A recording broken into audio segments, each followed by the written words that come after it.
Game week is upon us. We have made it to week one. Appetizer of college football this weekend, but now we dive in. Alabama underway, Auburn underway, everybody else underway this weekend. It is game week. You get college football on Thursday night. You get the NFL on Thursday night with Dallas and Philadelphia. You get the NFL Friday night also. Auburn, Baylor Friday night. Chiefs and Chargers Friday night. Full slate Saturday. We got games Sunday, games Monday. It is here, folks. We made it. But we had a nice little taste of college football from over the weekend. It started off with Kansas State and Iowa State. It was a sloppy game.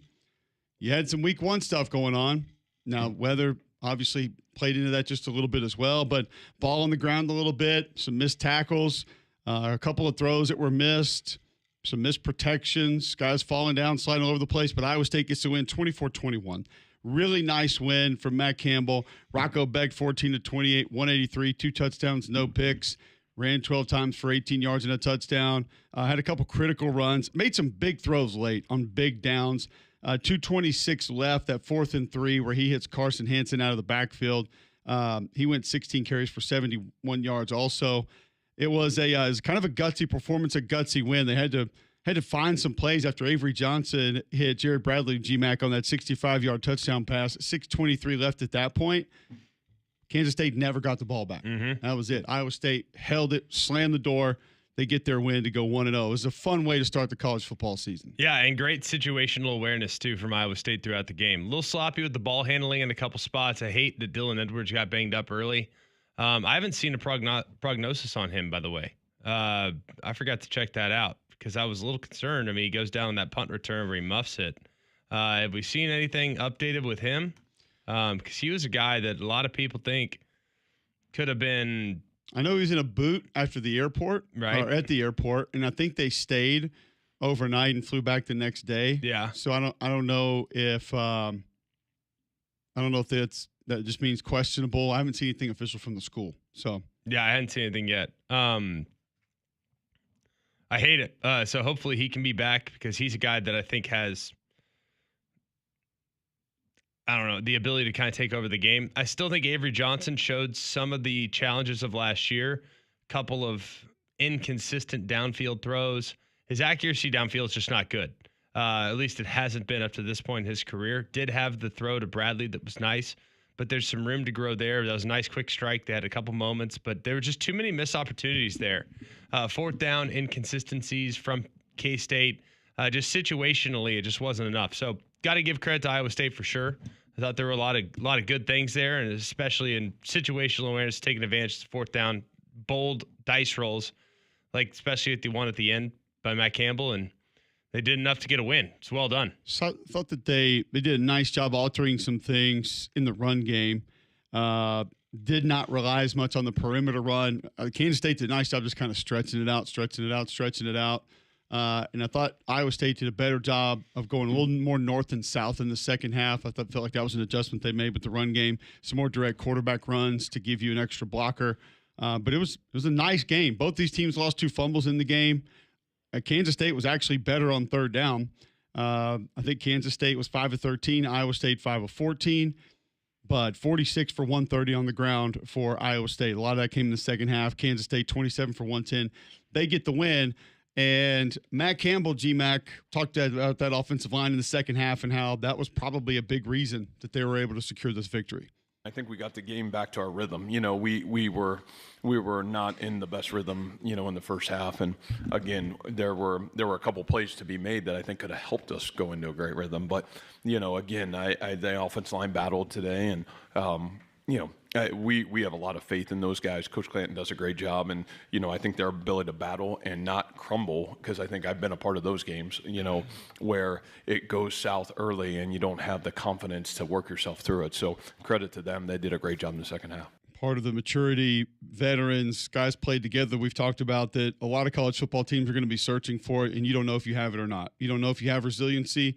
You don't know. I have guys that when things start going bad, they're going to come over to the sideline and lose their minds. They're going to be able to calm guys down. It's going to make them play better, focus more. You just don't know with a lot of these teams. It's a massive uncertainty for a lot of coaches heading into this college football season. That rushing attack, Matt Campbell also said, critical for why his team was able to get a win. Yeah, I think we were able. Number one, it is a little skewed because we gave up a couple sacks in the first half, right? I think there's 4 sacks or 3 sacks, which is very uncharacteristic of us. So we weren't great early. I think the other part of it is obviously, they were a 3-down team a year ago. This time they're a 4-down team. We had to work ourselves through that in the first half. And that's one nice thing about having continuity in your coaching staff is you can make great adjustments. And I thought we did a great job of that at halftime and tried to put our kids in the best situation for us to be successful. I think, too, Greg, I was not alarmed at some individuals getting beat. There was 1 or 2 of those, but some of the pressures that were not picked up by Iowa State, that was one thing I would have left that game thinking, okay, this cannot continue. Mm-hmm. This could be something that could really hold us back. Well, the offensive line it looked like week 0. I mean, it really did. There were a couple of holes in the run game that were opened up by way of defenders just getting out of the way, kind of running themselves out of position. So it's easy to kind of look at and say, well, the offensive line, look at the numbers. It wouldn't have been that bad. I thought kind of the opposite. And one big takeaway for me, I don't know where you're at on this. I didn't come out of this thinking that either one of those teams is going to be a challenger in the Big 12. Partly because I think the areas in which I thought they could be strong, they weren't necessarily. Like, I actually like Kansas State's wideouts. I think that group's pretty good. That was a question mark position for me.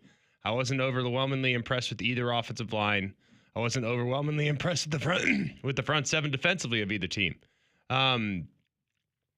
Did you come out of this thinking as though either one of those 2 teams is a legit playoff contender? No, but I have. It's funny that you brought that up. I was talking college football with a friend last night. And really, we were talking about some things as it pertains to this upcoming season and kind of how we're going to handle them and what we're going to do. And I have had this conversation with myself multiple times already heading into this season, and that is, I'm going to be very careful with definitives the first few weeks of this season.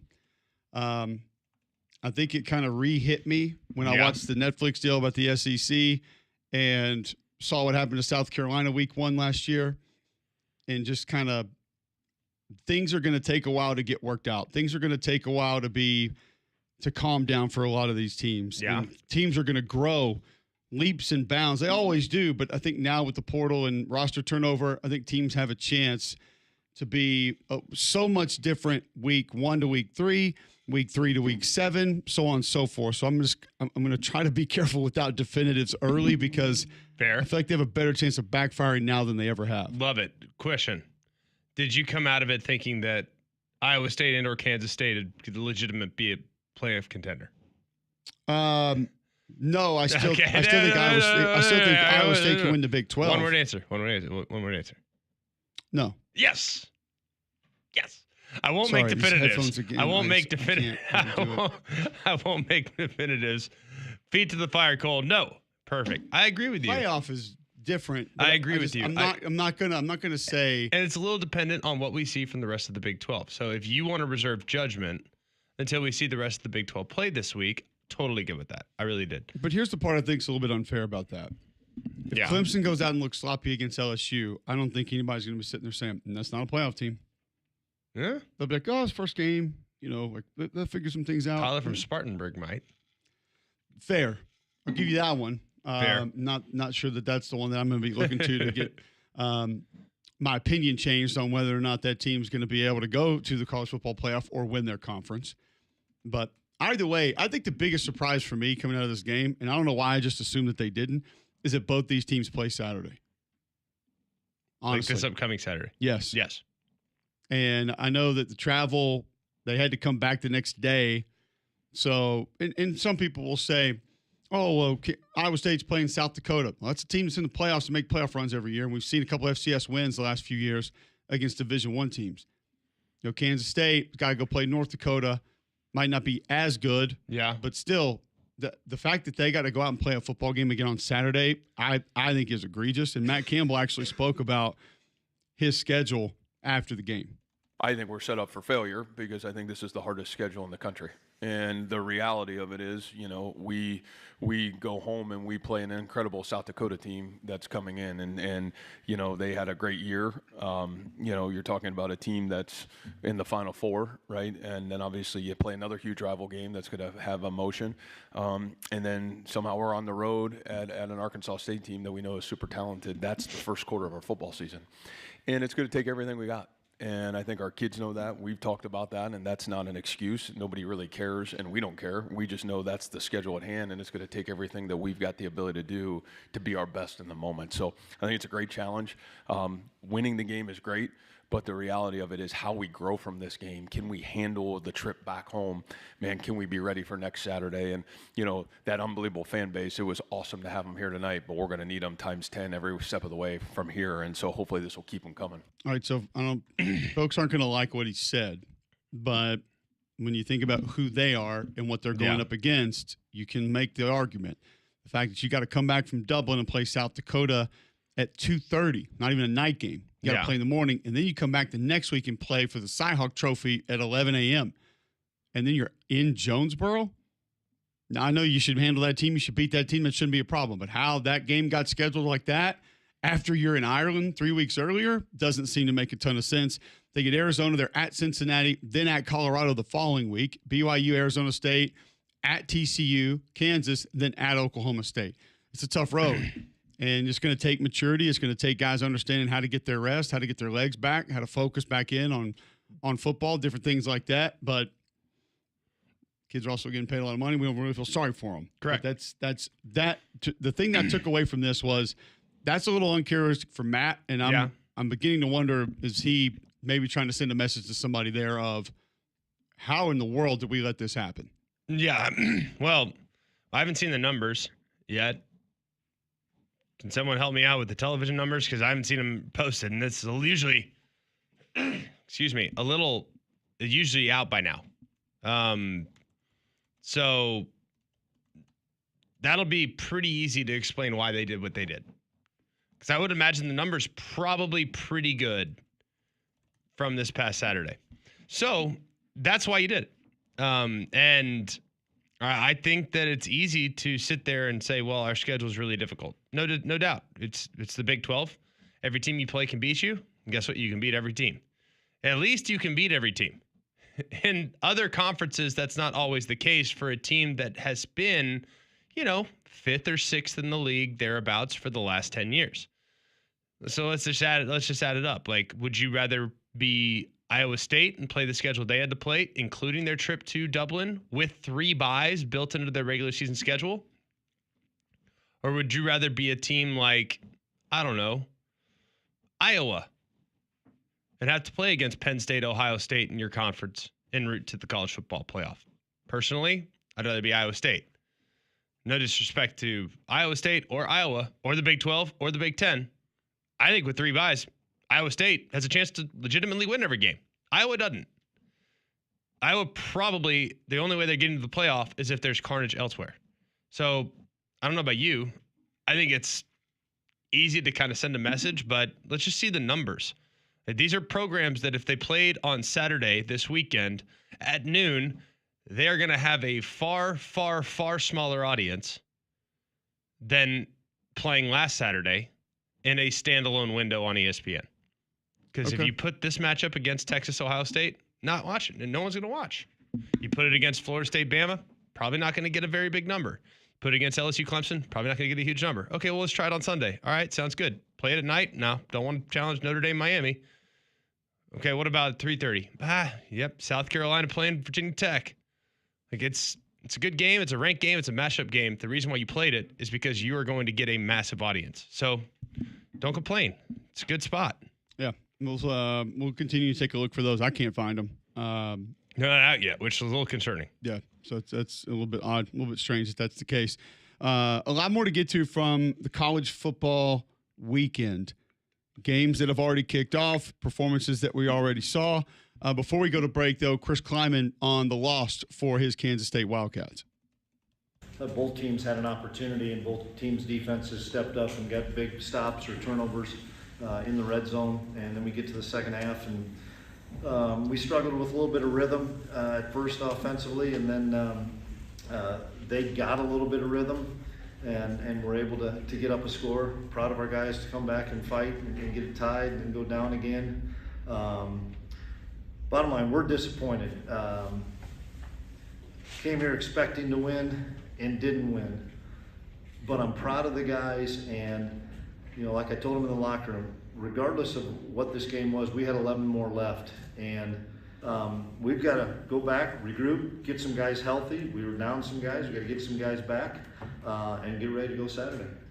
All right, so that's Chris Kleiman on his Kansas State football team, starting out 0-1 on the season. We mentioned the K-State next week.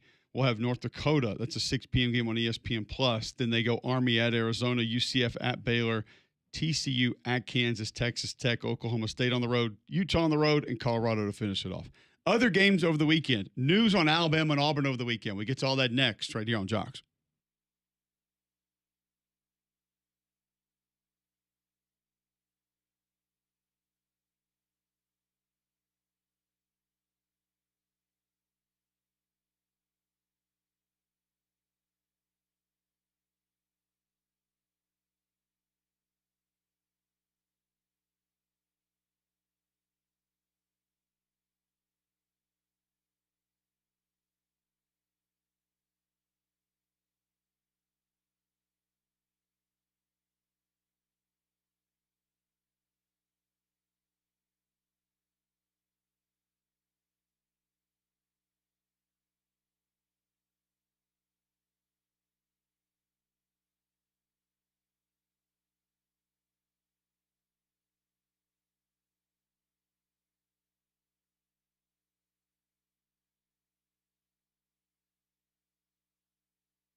Welcome back in. McElroy and Cubelic in the morning, 7:19 right here on Jox 94.5.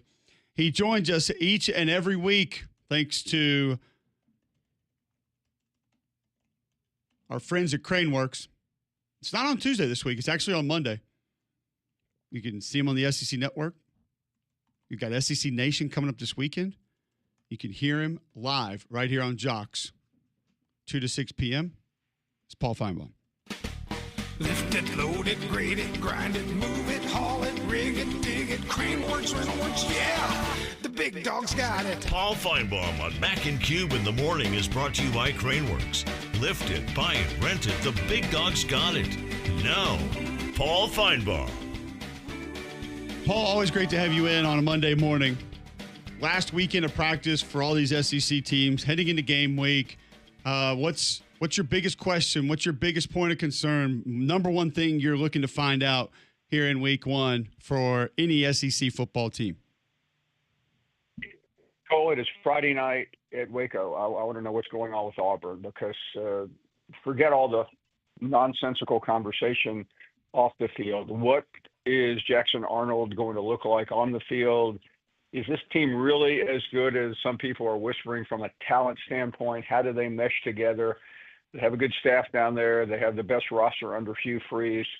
And what do they do in a moment of truth? And I think this really is because of the very obvious that they don't have a lot of games to throw away.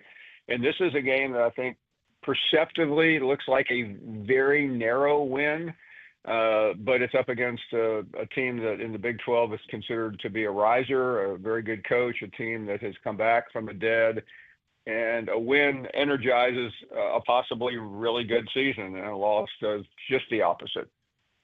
Looking at this upcoming week, though, for Auburn in general, in the event in which they go and lose a hard-fought battle to a good team, does anyone care?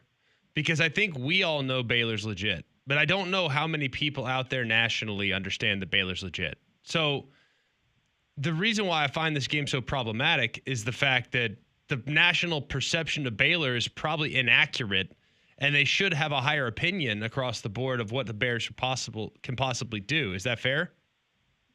Yeah, it is. I think one of the Auburn's biggest issues is just trying to get back on the national scene, Greg. And I'm not telling you guys anything because you guys are part of that scene, but yeah, on all the shows outside of the SEC footprint, Auburn doesn't exist anymore. I've been on some of these shows, and you have too, Greg, where I've suggested certain stories at Auburn, and they're met like, Auburn? What is that? What is that?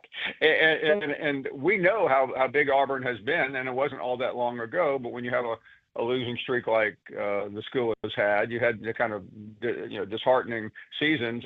You move out of the main lane, and in college football is so much bigger than it was 5 years ago, and all the energy. It's about a handful of schools. Alabama is part of that. Auburn is not, at least not right now. So ultimately, what do you expect, start to end, for Hugh Freeze this season? Will Auburn fans come away excited, happy? Will it be disappointment again on the Plains? I feel good, and it's easy to be an optimist on a gorgeous late summer morning in Alabama when the record is 0-0. So I'm gonna give him the benefit of the doubt. I think for all the criticism that he has received, and much of it is self-inflicted.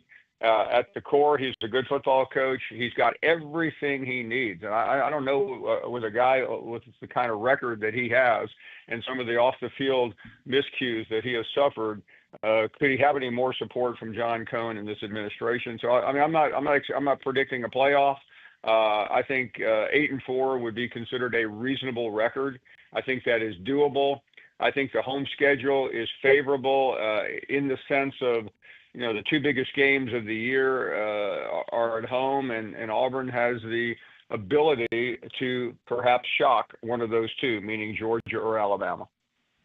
Looking at Alabama this week, Paul, I think it's also a bit of a dangerous game. I do think there's a little bit of ghost chasing that's to be expected. New offensive coordinator, new quarterback. Will they look more like Mike Norvell, or would they look more like Gus Malzahn? Those two identities philosophically are not necessarily in line. So what is Kane Wommack preparing for? Things like that. However, I still think if Bama just takes care of business, doesn't make mistakes, they'll be fine in this game. What's your viewpoint of this matchup for the Tide? I'm really interested in what you just alluded to, and Greg, you can only listen to the rumor mill so long. But there's something about Gus Malzahn and Mike Norvell I don't get. I think I understand why he was hired, because he's a very smart, innovative at times, predictable at others, offensive coordinator. But I just do not see these guys on the same page for very long, and that I think is perhaps the issue, or could be the issue for Florida State. I wouldn't be surprised if the game starts off slow for Alabama. I don't think Alabama needs to do anything spectacular other than just get out of there. Whatever the game looks like, it will be overanalyzed. A big win or a field goal at the end. But I do feel very confident Alabama is going to win, and this game will be forgotten quickly as long as that is the outcome. Flip that conversation to LSU. How do they need it to look? How do they need it to go? Even if they were to come out with an L in this game, is there something they need to prove? Something we need to walk away saying about Brian Kelly's team? This is a different situation. I mean, this can be a 31-30 game that Clemson wins with 0-0-0 on the clock, and it's still not going to make any difference to LSU fans because they've been there too many times. There's no such thing as a must-win in the opening game when you have a 12-team playoff and you have a couple of, especially with LSU's schedule, you probably have 3 losses that will still get you into the CFP. But I don't need to give this audience an education on LSU fans. Everybody knows 1 or 2 or 3 or 100, and they will overreact if this is a loss. What do you think, Paul, about the long-term prospects of Brian Kelly if they lose this game? Because I feel like nobody gives him any credit for anything. I look back at year 1, they get to the SEC championship game. Everyone just routinely forgets that matchup and how they beat Bama that year, all the other good stuff that they accomplished. So help me out. Like, where are they at in the event in which they lose this game, and Rally ended up having a pretty good year? Well, I think if they have a good year to get to the playoffs, I don't think this game will matter a whole lot. I think it was 2016-17, one of those years. Remember when Alabama played Florida State in the opener? It was 1 versus 3, and it ended up hurting Alabama because Florida State was so bad. That's not the case here, but I think we overemphasize opening games with all the questions that everybody gets asked. But I think if he loses this game, he then is going to deal with 2 or 3 weeks of a lot of noise. He absolutely must beat Florida then in a couple of weeks and deal with the schedule. And the schedule, for those who don't swim in these waters every day, is pretty treacherous, especially with road games at Ole Miss and at LSU and at Alabama, of course. And that's where he has to deal with the pressure. But one thing about Brian Kelly, he's dealt with it. He's not shrugging his shoulders. But pressure at LSU is not a whole lot different than pressure at Notre Dame, which he had to deal with, especially after a losing season up there where a lot of people thought he should have been fired. You look at the rest of the league, Paul. Is there somebody else that needs to prove something? Is there somebody else, whether it's Missouri in their quarterback situation, whether it's a team in one side of the football, a coach just need to get off to a good start? Somebody we haven't mentioned, it's this Oklahoma team maybe making some sort of a stance that they can be a real player with all the buzz that they've begun to get the last 2 months. Who else needs to prove something this weekend in your mind? Yeah, I mean, I think Mark Stoops probably.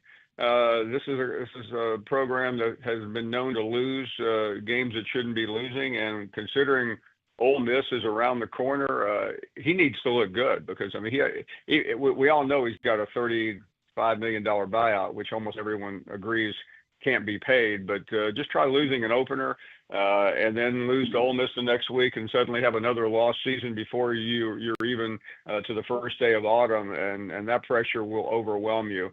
I think another coach that's playing a tricky game is Josh Heupel.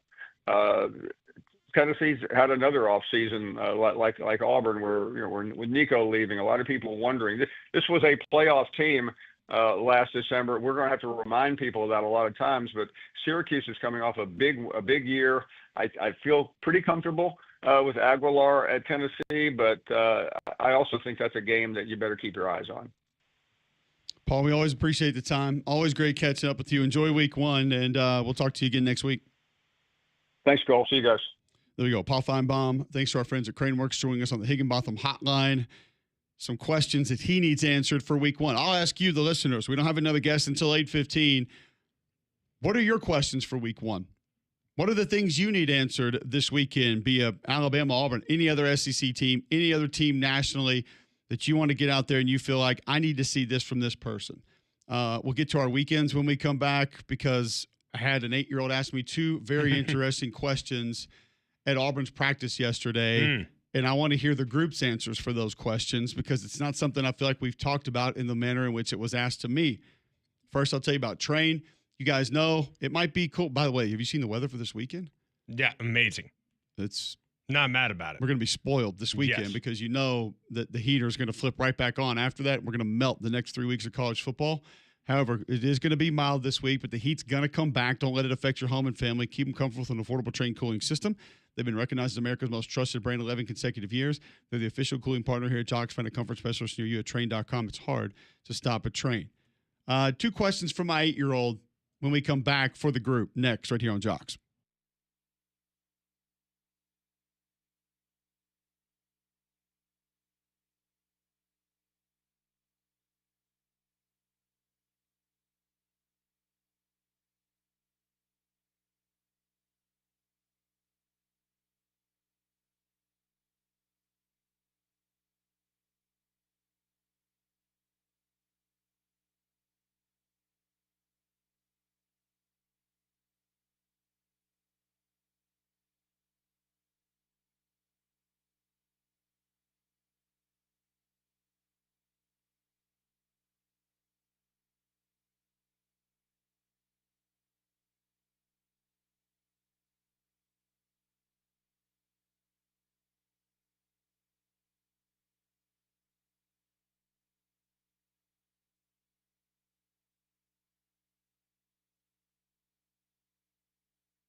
All right, welcome back in. McElroy and Cubelic in the morning. It is 7:33, Monday, August 25th, right here on Jox. I want to get to our weekends here in just a moment. I feel like it was a reoccurring theme for some. Before we get to our weekends, and you guys can be a part of this conversation as well, 800-239-9569. Text in 205-834-9450. Tweet in at Mac and Cube. Watch live on YouTube. Tell your home smart speaker to enable the Jox skill. You can listen that way, or go get the Jox app. Podcast, links you to YouTube, listen live right there. Greg, tell our listeners about Polar Bear Services. Well, I've been using Wes and the guys for a long time. They've recently been out helping me with my plumbing.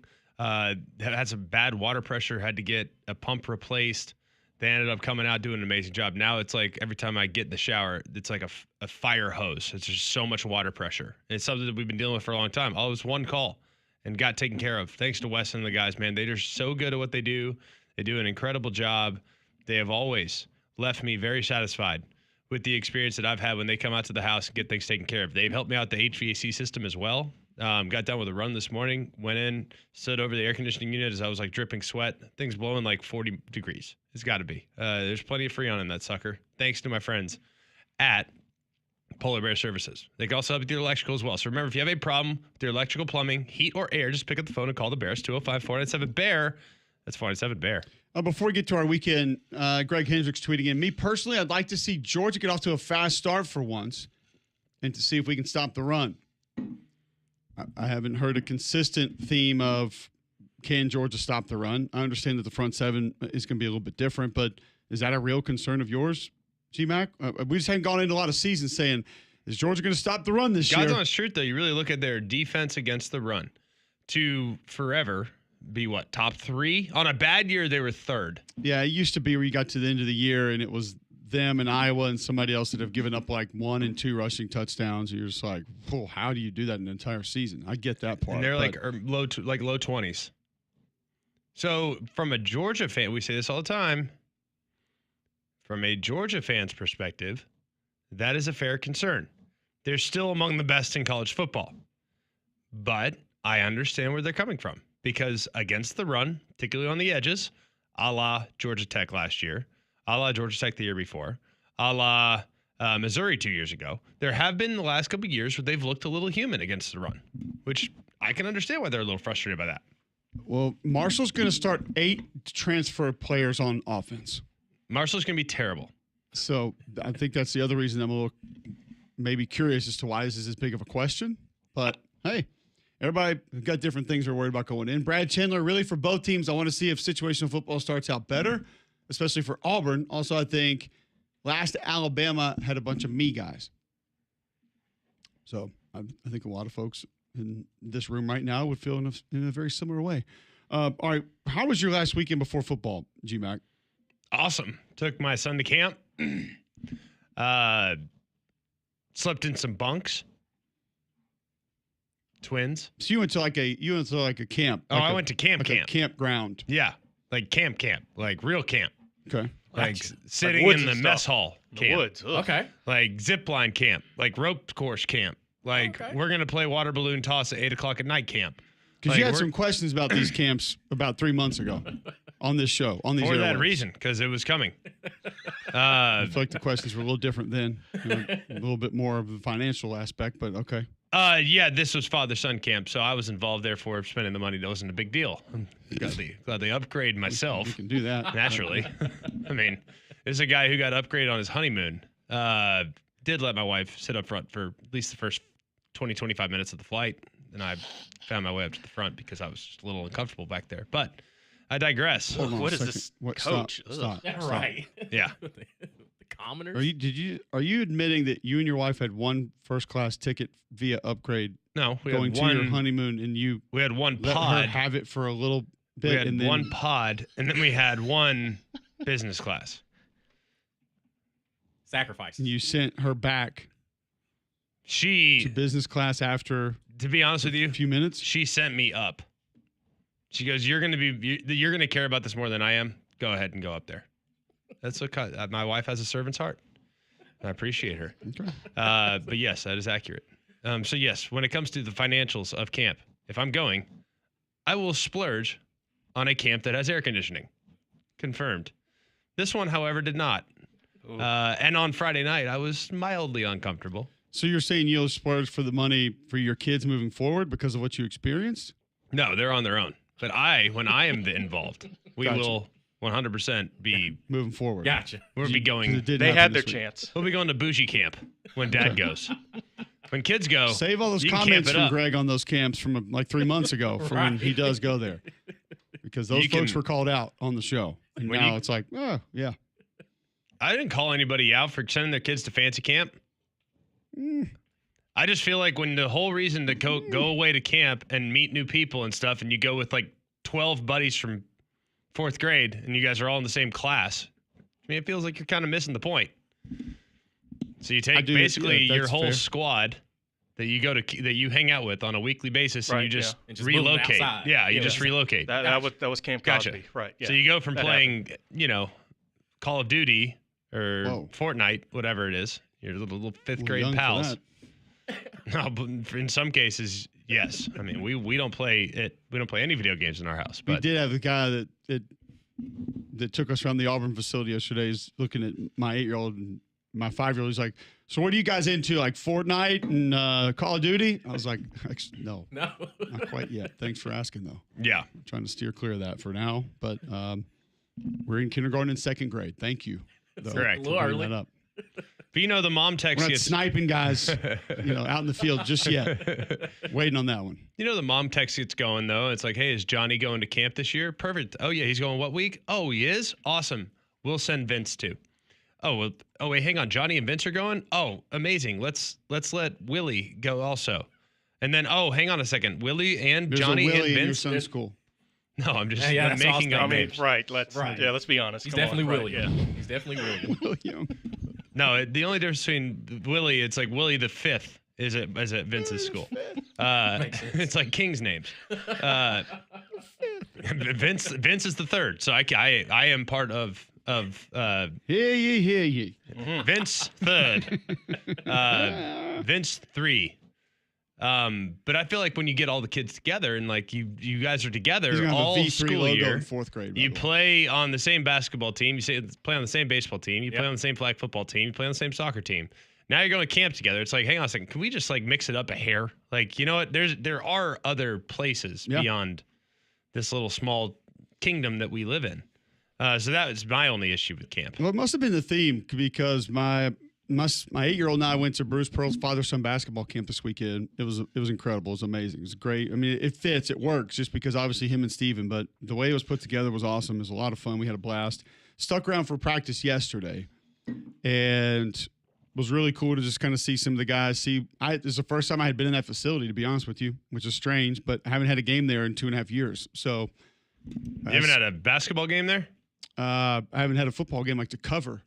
So – But when we've gone down for basketball games, most of the coaches have been out of town and just haven't either went down and came back, haven't really stayed to go back in there, so just hadn't walked in. Nonetheless, it's pretty impressive. You realize they have 2 locker rooms? No. Yeah, like home and away. That makes sense. They have a locker room for their pads and everything. Oh, wow. And then they have a locker room for you're talking about the football players. facility. Yeah. Oh, I thought you were talking about basketball. Like I knew LSU had the deal where they walk out and they put all their pads on like the like steamers or defumigators, whatever they are, and like they don't have to take them into the actual locker room. These kids have a whole nother locker room where they put their helmet, their pads, their pants, everything. Yeah. And then there's like a little like washing machine deal. Like you walk through, it sprays you off, and then you go into the locker room. Okay. So like your stuff in your actual locker is never gross. You have no gross stuff in there. So it's like the opening of the Jetsons where like he's getting ready on the conveyor belt. I'm like, it's brilliant, but 2 locker rooms feels like a lot. Mm-hmm. It's all a lot for all these kids, to be honest with you. I mean, it's just, it is. It's incredible what they have. Nonetheless, so this is kind of what got me to this point. I will just say, like, my 8-year-old and I were co-slam dunk champions of Pearl's father-son camp. Okay. It's just, it happens. There we go. May or may not have the medal in the office, but, had to throw that out there. Oh, it's almost like you are on the radio and can talk about said camp, and therefore I feel like it was earned. There we go. I don't feel like everybody on that staff knows who I am. Yep, I don't feel like those judges outside of Marquise Blake Daniels. Griffin Marquise Daniels actually did not give me our highest score. Oh, wow. And Blake Griffin earned the slam dunk contest when he jumped over a Kia. When I presented the idea to my son, yeah, he's like, "This is never going to work." And I said, "I've done these before. I'm going to tell you what works is entertainment, not the best dunk." And he was wrong. I was right. There you go. There we go. Nonetheless, it was a great time. So we're walking around practice, and I wanted to get it made me think, and I wanted to get you guys to respond in a similar fashion to 2 things my son asked me at practice yesterday, because we were we actually were watching, and like Eric Singleton ran her out and kind of came in front of us, and I was like, that's the best player on the Auburn football team. Don't let your friends at school tell you anything different because they're going to try to. That's the best player on the football team right there. He's like, oh, okay. And he said, Dad, who's the best player in college football? Go. You asking me? I'm asking all of you. Best pound-for-pound player? Best football player in college football. Jeremiah Smith or Caleb Downs? I was going to say Jeremiah Smith. That's the first one that came to mind for me. That's who I went to, but I did have to think about it for a second. And obviously, I think you immediately go quarterbacks, and you're like, okay, no, it's Meyer Klubnik. No, I'm not going to go. It's obviously not Arches. And I was like, well, this is a receiver at Ohio State that you probably hadn't seen play much. But, yeah, that's where I went. But you try to do your due diligence while you're thinking about it, like, who am I missing out here? Like, Dylan Stewart, probably not there yet. But it was just interesting to think, like, it should be a lot of times we know, like, okay, because I think this year all of the list of Heisman favorites would be 4 or 5 even further down on a lot of people's lists of best players in college football. Like where you just went, there are a lot of other guys that we may put up there ahead of who the Heisman favorites are, nonetheless.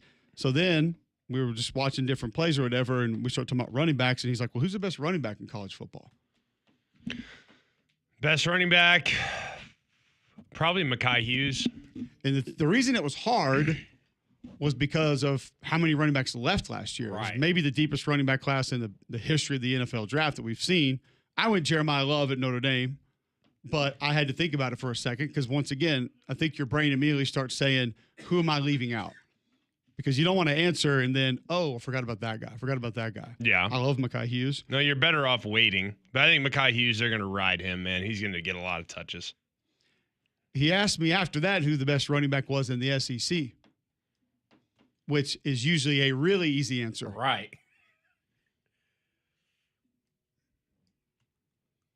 My answer was I think it'll be Jaden Baugh at the end of the season. Oh, God. But I think there are probably different names you could kick around and have a debate before the season.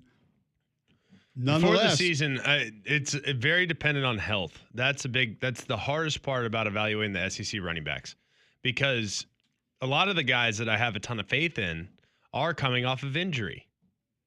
Totally fair. Like I love Le'Veon Moss. Love at Texas A&M. I love Jaden Ott at Oklahoma. When they're going, like at their best, those guys can go. So yeah, while I'm really optimistic about those guys, I don't know for certain how it's gonna play out. I love CJ Baxter at Texas, coming off an injury. Yep, multiple ACLs. I mean, right? there's just a handful of guys that are coming off an injury, so it depends a little bit. Logan Diggs might have a huge year maybe they have a big year. I have no idea, probably not, but possible. I don't know. He could benefit greatly from everything else they're going to have. He's not going to have the offensive line to just push you around, but if they can spread it and get it out quick the way that it looks like they're going to intend to, they could loosen the defense up to where his downhill style he could really benefit from that. Like I love Cedric Alexander at Vanderbilt. I don't think he's going to get 30 carries a game to really prove that he can be that guy, but I don't think athletically, physically, what he's capable of doing is very far off from anybody else in the league at all. I think Jaden Baugh physically is a little bit different than everybody else. I think Ahmad Hardy has a chance to be in that discussion, but he hasn't played SEC football yet. We said the same thing about Montrell Johnson. We loved him at Florida for a while. Yeah. So, he made the transition okay and made it work. I just thought there were some interesting questions there because usually we're like, oh, that guy. But it's gone so far away from like bell cow. Everything in the world of college football has gone more towards spreading the love. For example, the only teams that ever get to bell cows, even dating back about people forget this. Like, oh, Derrick Henry, man, what a bell cow. The reason why he was a bell cow is because Kenyon Drake broke his leg. Like, he wouldn't have been a bell cow if Kenyon Drake had stayed healthy. I think he got fair. hurt. It's totally fair, but also I think just physically, normal years we ask that question, and you're like, oh, this guy, for sure. And we just kicked around 7 to 10 different names that could fall into that mix, could be in that conversation, might be that guy, but we just don't know just yet, which is going to make this season even more fun because different guys are going to step up. And one of the guys that you and I would have thought would have been in that mix Jam Miller doesn't look like he's going to be back until the Georgia game. So he won't have that chance until quarter way through the season. Hopefully we'll back see. for the Georgia game. All right, we'll give you some updates on that. Talk more college football next right here on Jox.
Couple other folks chiming in with questions early college football season, what they want answered, what they're looking for. You give us yours. Is there something, let's just stick within the SEC right now, Auburn, Alabama, other teams like Georgia, Kentucky, Tennessee, that you feel like you need answers for, questions that will get answered? Texas obviously has a big one. How many top 10 games do you think are being played this weekend? If we took the entire season of college football and said, all right, pick your top 10 games of the year right now. You had to project them out what they're going to be. Are we getting at least 2 of the top 10 football games of the season this weekend? I think you could go 3. I think there's a legitimate argument to be made for 3. LSU, Clemson, Texas, Ohio State, and Notre Dame, Miami. Those are 3 games that you fast forward to season's end. The impact of the outcome of those games could be significant, especially when looking at the Notre Dame Miami game. I'm not promoting that game because that's the game I'm doing. I'm not. I'm purely suggesting that those could be at season's end fringe playoff teams, and the outcome of this game could very heavily factor in to one team getting in over the other. The ACC, in the event in which Miami wins, the likelihood of them getting 2 teams in becomes very, very real, especially if Miami can beat Florida at home with a win over Notre Dame, playoff contender, and a win over an SEC team that a lot of people have respect for is huge for Miami. So I think that's a big one. And then for Notre Dame, how many other games will be, quote, marquee for them this year? Now, I think SC's got a chance to be really good, but I don't know for sure. How many other games on Notre Dame? Boise? Come on. At home? Like, I would think Notre Dame would win that game, but they don't have a lot of marquee opportunities on their schedule to say, man, that's a good win. You go to Miami, and then Miami makes it to the ACC title game. That's a big one. You're not going to get that at Pitt. You're not going to get that at Boston College. You might not even get that against SC at home. So they need Miami to be good for them to have comparable respect level to what they had last year. That's totally fair. You're going to get in-state teams in action early this weekend. Also, UAB at home against Alabama State, 7:30 on ESPN Plus Thursday night. You're also going to get Jacksonville State at UCF for the Scott Frost re-debut for the Knights at 6 o'clock on ESPN Plus Thursday night. That's just Thursday night. I'd say a big one Thursday night, G-Mac, that I'm anxious to see is Boise and South Florida. At 4:30 Central Time. Let's There go. we go. The get off work early special. I'll be deep in the weeds by that point. I might need to start pre-gaming around noon. That will lead into Nebraska at Cincinnati. What time are we tailgating? 7 o'clock, 7:10. Y'all come over to the house. Y'all come over to the house at about 1 o'clock. Get your electric smoker going. I mean, I'll be tailgating before three-man front gets off. Todd McEwen tweets in, scared to death of Toledo coming into Lexington and winning. Talk me off the ledge. I can't. You should be. Zach Calzada named the starter, but I would be nervous about that game. Bully ball. That's all I got to say. Yeah, please. Bully ball. You'll be fine. Justin Page tweets in, I want to see Auburn's O-line give Arnold time to throw and allow AU to have sustained drives. I also want to see 0 offensive turnovers and finish in the red zone. Here we go. Seems reasonable. Is that asking a lot for week 1? I mean, I know those things you want to see, but that's sounds like good, clean football. also things that just really good football teams do. You're asking for all that week 1. I think we would all hope to see that, but no turnovers? How about no penalties too? How about 50-yard kick returns just to start it off there? Back with more next on Jox.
Hour number 2 of week 1 of college football season is here on Jox.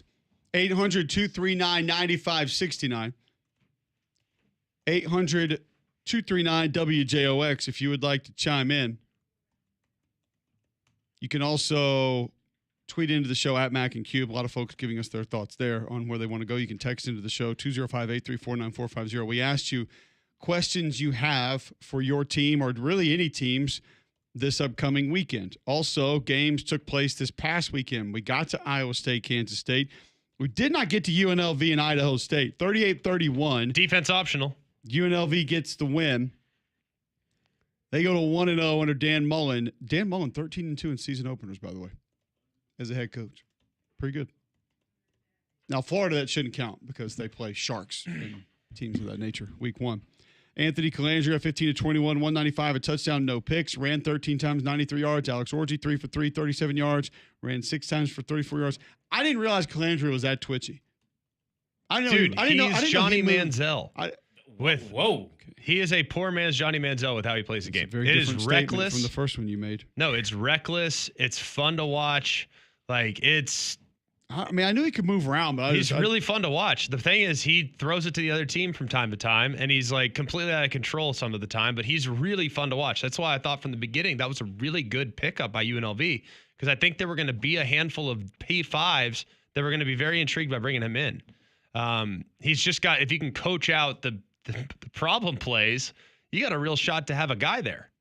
He's crazy to watch. He's super fun. Well, speaking of throwing the ball to the other team, Jordan Cook did that for Idaho State. They had opportunities in this game, but he was 30 of 50 for 380. That's great. 1 touchdown, 3 picks. He ran 4 times for minus 12 yards. They couldn't protect him very well either, and maybe tried to do a little bit too much in the pocket at times. UNLV rushes 41 times, 307 yards, 4 rushing touchdowns. Idaho State 25 for 160. That was the game. Jake Pope, 10 tackles. Hey. We tried to tell you he was there. Experience. It pays off. And I will say this. Per the Rubik's Cubelic, third downs did not matter this weekend. UNLV was 3 of 12. Didn't matter. Kansas, not near as good on third down as Fresno either. And they found a way to win that game. And Kansas State was better than Iowa State on third down. It's week 1. Iowa State was 3 of 14 on third down. Had a big fourth down late, though. Big fourth down, 3 or fourth down. That was the key. Kansas gets Fresno. Kansas looks sharp, look good, look strong. Daniel Henshaw runs 13 times, 69 yards. Jalen Daniels, 18 of 20, 176, 3 touchdowns, no picks. Ran 8 times for 47 yards. Kansas was 2 of 10 on third down. Didn't matter. Here's a sneaky name for you. For Kansas, 3 catches, 24 yards. Emmanuel Henderson Jr. We remember the name. He was a tad. Somebody who I know Nick Saban wanted to try to get into the mix early in his career. They tried to make him go, and we kind of forgot about him going to Kansas, made a couple of plays there. That offense is going to be fun to watch. They're going to be a handful. 38 carries, 207 yards, and a touchdown. Fresno ran 29 times for 37 yards. Not great on the ground for Fresno State. Before we continue with some of the games over the weekend, before we move on to maybe the biggest surprise of the weekend for multiple reasons. Yeah. If you're looking to move out of your house, Greg, who should you call? The Big Crocker Movers. There's a local company owned by an Iraq War veteran, Eric Crocker. Crocker believes in hiring movers you can trust to complete full background checks and run drug tests on every single employee. These are good guys. And you can trust them in your home. That's your whole impact of a move, your company headquarters, moved across the country, or you just want them to come rearrange your living room. These guys got you covered. They also do deliveries for furniture that you've purchased and need to get to your home. So call or visit them online today for a free quote. The website is crockermovingservices.com. That's crockermovingservices.com. Support your veterans by choosing Crocker Moving Services for your next move. Going back to Justin Pace saying he wanted 0 offensive turnovers, finish in the red zone, et cetera, et cetera, et cetera. He did reply back, hey, you said, what do I want to see, not what I expected to see. Totally fair. Totally fair. Yeah. I did. That was the context of the question. Out in Hawaii late Saturday night, this one was fun to watch. 23-20, Hawaii gets the win. Your dad excited? Super pumped. The best part was? He fell asleep? No. The best part was that they had a game-winning field goal by a guy that learned how to kick a field goal on YouTube. You're burning the whole segment. Gah! Telling you what the best part was.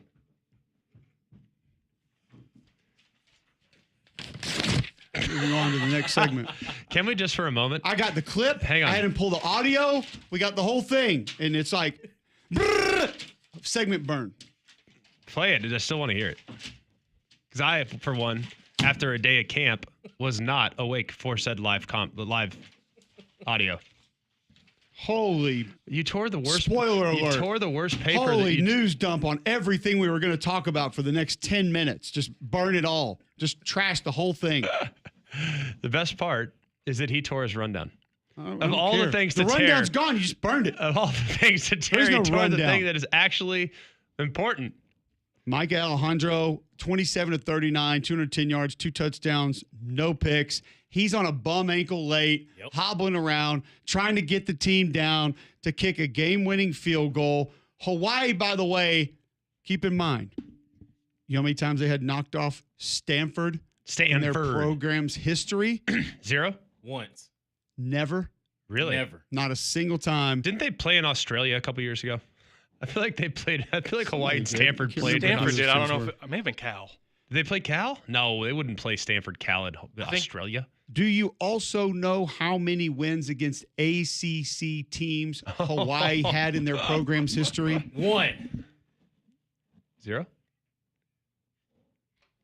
0.5. Not a single one. They beat SMU once. Traditional ACC power SMU. Not while they were in the ACC. Do you know how many straight games they had lost to power conference opponents coming into this game? 31. Good Lord, no. No. I'm going to say 9. 10. Really? So a 10-game losing streak to power conference opponents. Never had beaten an ACC team. Never had beaten Stanford. Let's go. And here comes Kansei Matsuzawa for a game-winning field goal attempt. Caleb Freeman is the holder. Snap. Kick is up and good! And Hawaii has done it! Unbelievable, gritty performance by Mike Alejandro, setting up his kicker. Stanford thought they had it in the bag, but the true redshirt freshman quarterback, the golden boy, got Hawaii the win today. Golden boy. Let's go. It's going to stick. As Greg burned. Not the AD. No. Our Greg, who happened to burn. not AD at Alabama. No. He's from Tokyo. When he was 20, he was a waiter at Morton's. And on a vacation to the United States, he watched an NFL game, returned home, taught himself how to kick on YouTube. Yes. So he's the Perez of special teams, basically, is what you're telling me. The Correct. Louis Perez of special teams. Grinding yes, out. definitely the Louis Perez of special teams. Conrad Van Order figuring out how to change a tire. All right. Yeah. Tell me if you've seen the tape on this one. Yes. He convinced Hocking College in Nelsonville, Ohio, to let him come kick field goals. Spoke almost no English, had so little money he gave himself haircuts, excelled in kicking in English, transferred to Hawaii that summer, and then hits the game winner for their first ever win against an ACC team. Yes. And first ever win in program history against Stanford. Also snaps a 10-game losing streak to power conference opponents. That is pretty unbelievable. Amazing. The only thing I can get out of this, one, happy for Hawaii. Dad's alma mater. Send it. Matsuzawa did. Takeaway number 2, very concerned about Stanford. Should be. Takeaway number 3, how long should we give Conrad Van Order? This feels like a 3-man front challenge. Probably not working on this show, but 3-man front challenge for Conrad. He has to watch YouTube videos and learn how to kick a field goal by season's end.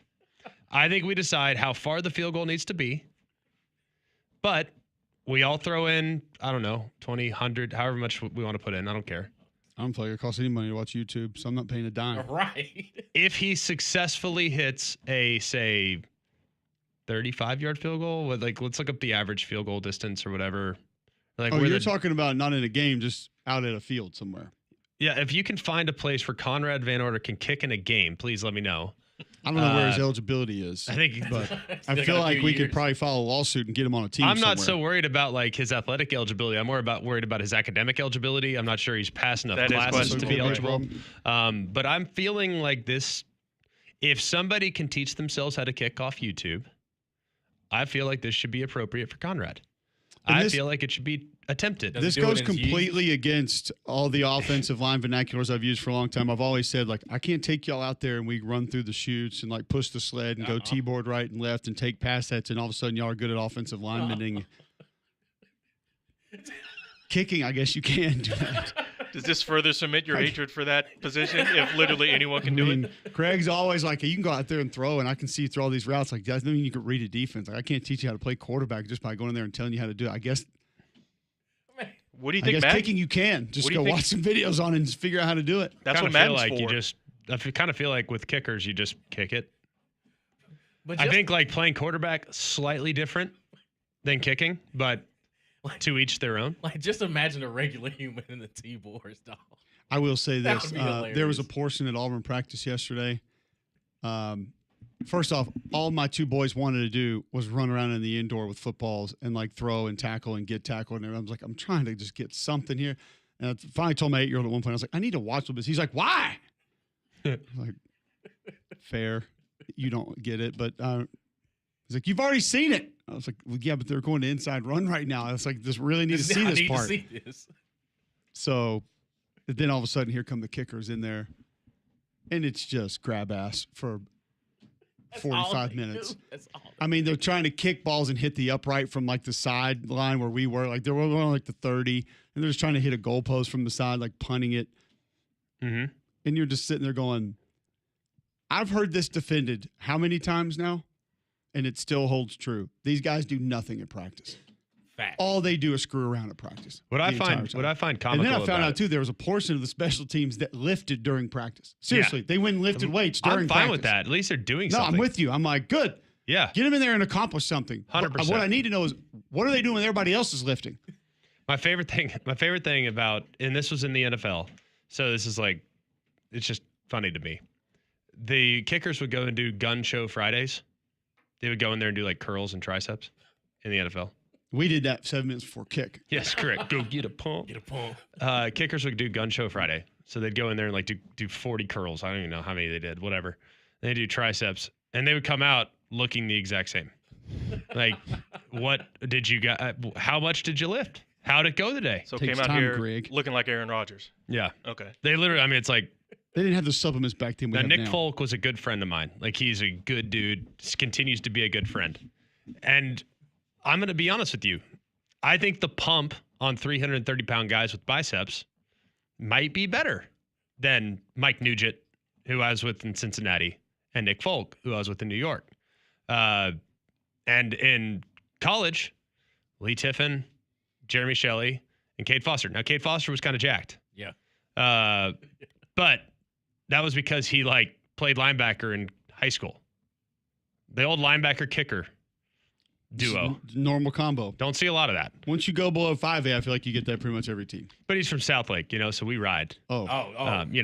No biggie. Our kickers tackle. We don't just play football. We live it at Southlake. But it was all stamped with the approval again of these guys just essentially play grab ass the entire Correct. time. Other friends of mine that were kickers would literally say all we did was sit there and drink Gatorade. Not water, Gatorade. I mean, Gatorade. It's hot outside. I think we shouldn't allow the kickers to have Gatorade. You don't burn enough calories to drink Gatorade. You can only have water. New mandate. On my team, you get no Gatorade. There you go. I would say my team would be as long as you have made your last field goal attempt, you can have Gatorade. But then upon your next miss, Gatorade's cut off. There you go. Hey, shoot till you miss, There and when you you go. do, no, You're cut off. No Gatorade. Get that Gatorade out here. Just a couple numbers need quickly that from this Gatorade. game. You asked the question. Yes. How concerned should we be about Stanford? Hawaii was 3 of 10 on third down. Stanford 8 of 17. Now Hawaii did outgain in total yards, but Stanford outrushed Hawaii 177 to 96. Both teams turned it over once. They had time of possession 36:07 to 23:53. And you still found a way to lose this game. And by the way, the crowd was about exactly what it sounded like on that clip. Just FYI. So, yes, it's to your question, Greg. Very would be my response to that. Very concerned. I think we should be. Let's quickly go to Be Him Dog. He wants to chime in. Welcome in, Dog. Hey, good morning, fellas. Hey, jumping back into the last segment where our concerns are, mine is offensive line with the Georgia Bulldogs. It brought me to a question. I saw something that Raleigh Nabusi says that Juan Gadsden will get the start at right guard as a true freshman. And I wanted to ask you guys, what position, not just in the SEC, what position is the hardest to start in as a true freshman? One would think it'd be quarterback. And I'll hang up and listen. And it's game week, guys. It is game week. We'll talk to you soon. It's also not quarterback. I understand mentally and emotionally that's a big part of it, but it's offensive tackle, and it's because of the guys you're playing against and physically what you're going to have to deal with. That has to be a little bit more important part of it if we're being real with ourselves. But if we're not being real with ourselves, you can say, oh, it's hard to throw, and you can say that. But it's offensive tackle. And that's why you see the fewest freshmen come in and play that position. Is it offensive tackle or center? Like, seriously. There are more complications with center. I get center. that, but I think you can, if you're asking me honestly, which one could we easier circumvent, center or tackle? I still think it's center. I'm not going to be by myself near as much. You're going to be able to help me a lot more. Now, are your guards making calls for you? Probably a lot of times where your quarterback is. If he's a vet, I think the part that would come into play there, Greg, is if it's a kid that played center throughout high school and the snapping and the procedure and all of that was not an issue and the physicality was our bigger concern and obviously some of the calls and the verbiage and whatnot, I can get you ready there. Offensive tackle, when you're going up against Dylan Stewart and Quay Russo, I can't train you for that. You have not seen that in high school. You're not going to be ready for it. And our one-on-one pass rush that we do for 10 minutes every day in practice is not getting you ready for that in a game. You mean playing against the 5'9", 212-pound defensive tackle? Playing against Cade Foster rushing the passer? No, it doesn't get you prepared playing for against Stewart. No, his name is Bruiser McGee. Yes. Or Jimmy Tryhard. Yeah. Like Popcorn Johnson is not getting it off the edge in high school. Sorry. Poppy John? It's not the one. Poppy John, the pizza man? That's not the one that gets you ready for the SEC pass rushers. I'm with you. I still think it's center. Oh, if we're going to go offensive line, I would go center over tackle. Because with tackle, while yes, the edge rushers that you see with real juice, that can go speed to power, you've never seen that type of power. So I can get on board with that being a very, very challenging learning curve. But I think if you are really, really susceptible up the middle and your center struggles, you got major problems. Got big trouble. You got major, major issues. So I think having a young center is of the highest levels of concern for me, because those guys, man, not only are you responsible for a lot of calls and communication, those guys also now in shotgun. You get a guy that's gripping it a little tight. Guess what? That ball's coming back 1,000 miles an hour. That ball comes back a little high. Like, there's a lot of challenges there. And that center, man, if he's inexperienced and starts to stress or press or get tired or whatever it may be, man, that is a huge, huge issue. You even get bad snaps for NFL teams you don't play for, like Seth McLaughlin this weekend. Somebody drop a snap this weekend? Absolutely his fault. Was there an issue? It was the center's fault. Even though he wasn't there. No, I thought it looked like a pretty decent snap. Definitely Seth's fault this weekend. All right, when we come back, Brandon Marcelo gives us his big picture view on this college football season. That's next right here on Jox.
God, the commercial breaks are so good. 8:22 Monday, August 25th, right here on Jox. Before we get to Brandon Marcelo, talk big picture college football. Shinar Flooring, GMAC, they can help our listeners out. How? Yeah, they can. They're great. And they have so much CoreTech flooring by Shaw in stock right now. That CoreTech flooring is beautiful. It has durable, dependable, long-lasting, just amazing across the board. You'll be very, very grateful of the experience you have if you install that CoreTech flooring by Shaw in stock by Shinar Flooring. You also are going to get $10 off per box. So you can stack some savings right now if you order that CoreTech flooring from Shannara Flooring. So go to fooandyou.com. You can check it out. Look at all the different options. It's beautiful, and it will upgrade the amount of value that you have in your home. You'll make money on this deal down the road, so be glad that you did. You can also finance it for 12 months, so highly recommend you going and checking that out as well. Go to fooandyou.com. That's fooandyou.com, and you can use Shannara Flooring if you want to upgrade throughout. They have plenty of options beyond the CoreTech, but you can still get $10 off per box on that CoreTech. So take advantage of their inventory now by going to fooandyou.com. All right, let's go to the Higginbotham hotline and welcome in Brandon Marcelo. We will spare you the Rick Trickett kicker speed rush drills that we used to do at Auburn until maybe the next segment or so. Brandon, we wanted some big picture views at college football heading into this season for you. Is there a team this weekend that you feel like you need to learn the most from that can maybe contend for a playoff spot, contend for a national championship, that you can't find a way to completely put your finger on them just yet? You don't know exactly what they're going to be, but you want to believe that they can go win a title. You want to believe that they can make a deep playoff run. Yeah, Miami, to me. Not necessarily that I believe they could – not believe that they can win a title, but maybe that they can maybe win the ACC this year and maybe win a game in the playoff, because they've got a great collection of talent. They've got a new defensive coordinator. They have shifted things up defensively. I was down there this spring, and they've changed things defensively, obviously schematically, but also the personnel is almost completely different on the back end. And, Carson Beck was not practicing this spring, so I don't quite know what they are going to look like. I just know that what they could be based off of the pieces they have down there, and they're fascinating to me. And we get to see them completely, on display this weekend against Notre Dame to see if they can put all those things together quickly right off the bat. Yeah, it's hard to push back on that. I think Miami's gonna be really good. Maybe I'm just too deep in the weeds. That's my game week one. I just think Miami's got a chance to have really, really solid season. We'll see. It'll be fascinating to watch. I want to get to Auburn quickly and how they've upgraded their roster. Very optimistic about it. I think they're playing against a really good Baylor team, a team that I think will create a lot of problems for a lot of teams this season. How do you think that game's going to go?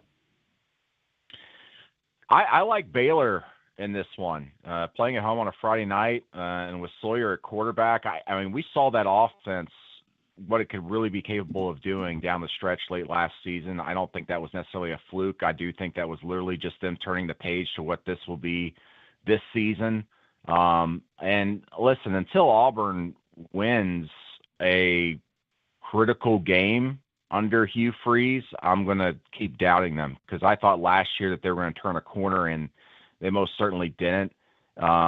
You're going to have to prove to me that Jackson Arnold is going to be the Jackson Arnold that we saw in high school as a potential recruit with a high ceiling until I see it on the field. They've got a great collection of talent, as you mentioned. I mean, they've got a top 5 receiver room. That offensive line I've heard really, really good things about, and that's a good thing to hear, because for the longest time, Auburn's offensive line, at least what people have always told me, has always been the issue. And they better win some games this year and show us what they're capable of achieving, considering that great collection of talent they've got. But I'm telling you, Friday night, I'm liking Baylor in that one. I think we're all going to be locked into that one for so many different reasons. Brandon Marcelo joining us, talking college football from a little bit more of a national scale here as we get week one kicked off on Jox. What has to happen for that to take place? You kind of mentioned Auburn get over the hump. There are countless things that we could point to of, quarterback play, some game management, different decisions, personnel, attitude, whatever it is. What do you look at from Hugh Freeze and his program and say, this has to happen for them to get to where you're describing? Great quarterback play. I think it's as simple as that. I mean, it's throughout Hugh Freeze's career has practically been defined his entire time in the SEC, and for that matter, even at Liberty. I mean, he was seen as the quarterback whisperer, and he hasn't done that at Auburn. It's been a carousel of just mediocre to horrible play. And to grab Jackson Arnold out of the transfer portal, you're hoping and betting on getting the type of guy that everybody saw coming out of high school and not the guy we saw at OU that was playing around a bunch of pieces that got injured, that were in and out, an offensive line that was really, really struggling at Oklahoma, and a coaching staff that didn't completely fully trust him at OU, and it showed. But you saw Arnold, the flashes of brilliance, not just as a passer, but being able to take over games and having to run for his life and pick up first downs at times for OU. But he's got all the pieces now to be successful at Auburn. He's got an offensive line. He's got a great receiver core. He's got a pretty good stable of running backs. And I just sit here and go, if Auburn can't win with what they've got on the field this year, then when are they going to be able to under Hugh Freeze? Totally fair. What about Alabama this weekend? When you look at kind of that matchup, and I know, look, a lot of your focus will be on Auburn. I know a lot of our focus across the board will be on Auburn. But just knowing the ramifications of this possibility this weekend, if Alabama goes out and just wipes the floor with Florida State, wins huge, I think the reaction will be marginal. That's what people expect. They're a 2-touchdown favorite. If that game's close and Bama wins, will there be an overreaction for all the wrong reasons? Or do you think they'll be satisfied just with the win, or does it need to be a convincing win? I would hope there wouldn't be an overreaction if it was a close win, but we know there will be. Just because I don't think you can really predict what Florida State's really going to look like. Having said that, I'm expecting this game to look a lot like the Alabama-Wisconsin game a year ago on the road. Florida State's just not going to have the horses to keep up with Alabama, and I think Alabama is not just going to be a playoff team this year. They're going to make a run this year. With everything they've got on that roster, and Kalen DeBoer finally having Ryan Grubb there beside him to help tool that offense, a quarterback that fits in that system. And Florida State, no matter even if they had great talent all around them, it's all new. They're all putting it all together, and that's game one. I have big questions. And, I've heard mixed reviews on Tommy Castellanos at quarterback in preseason camp. I don't know. I think a lot of people just assume Florida State's going to bounce back this year, and they probably will. They probably will be a bowl team, but I'm not expecting them to do much more than be barely a bowl team this year. Brandon Marcelo joining us on the Higginbotham Hotline, talking national college football. When you look at some of the national championship contenders, I think you could take Clemson, Penn State, kind of push them to the side. We would all agree that there are a lot of reasons we should be having discussions about them maybe going to the college football playoffs, making a deep run, potentially even winning. Ohio State's a team that I still wonder why people don't ask more questions about. It seems to be just dismissed or pushed to the side of, yeah, but they're Ohio State. Where are you on the Buckeyes heading into this season? Yeah, I'm with you. I had to do some picks yesterday, and I picked Texas. I'm going to be up there this weekend. I can't wait to watch it just because, well, it's a great matchup, but also I've got questions like you do about Ohio State. We talk all about the quarterback situation, that we're losing all those pieces on defense. You've got a new coordinator calling plays on defense, and Matt Patricia, after Jim Knowles, who I believe to be the best defensive coordinator in college football. He's no longer with the program. You're also breaking in a couple of new starters or guys are going to be carrying the load there at running back. It's just like across the board in every level. You're going, all right, that's a new guy. Well, that's a guy we've seen a little bit of, but we don't know much about. So I'm with you there. Having said that, they're deep. They've got a lot of blue chip talent out there. It's just, is it all going to be put together? Week one, week two, I have my doubts. If this was played on a neutral site, I would see Texas winning by a touchdown or 10 points or so. But because it's at Ohio State, it's going to be a little bit closer. But I got to go with Texas because at least we've seen them all kind of most of those pieces play together already and see what they're capable of achieving, including with Arch Manning. I mean, he's been thrown in the fold and had started a couple of games last year, and with a lot of those same guys around them. Ohio State, I mean, there's something to be said about coming off and winning a national championship, and a lot of the guys who won it for you are no longer there, but that shadow is hanging over you, and you're going to go play in front of your fans for the first time since winning a national championship. And man, that's a lot of pressure on these guys to perform, and you're having to do so against the number one team in the country. That's a difficult, tall task. Is there another team that you feel like is lacking discussion on the flip side of that? Like we mentioned, Ohio State maybe not getting discussion as to why they can't. Is there a team that you look at and say, why is this team not getting more about what they can do this upcoming season, specifically as it pertains to playoff or maybe national title? LSU, I'm not certain. Maybe people are talking about them more than I think, but I think LSU's, I mean, they've got all the pieces, right, to win it this year. And everybody, I think when we talk about LSU, everybody shifts their focus just on the conversation of Brian Kelly. Is there pressure on Brian Kelly? Well, sure, there's pressure on Brian Kelly, but also they got a lot of freaking great talent. I mean, the best thing that happened to them this offseason was losing Bryce Underwood to Michigan because they were able to spend their NIL money on other players, especially defensively.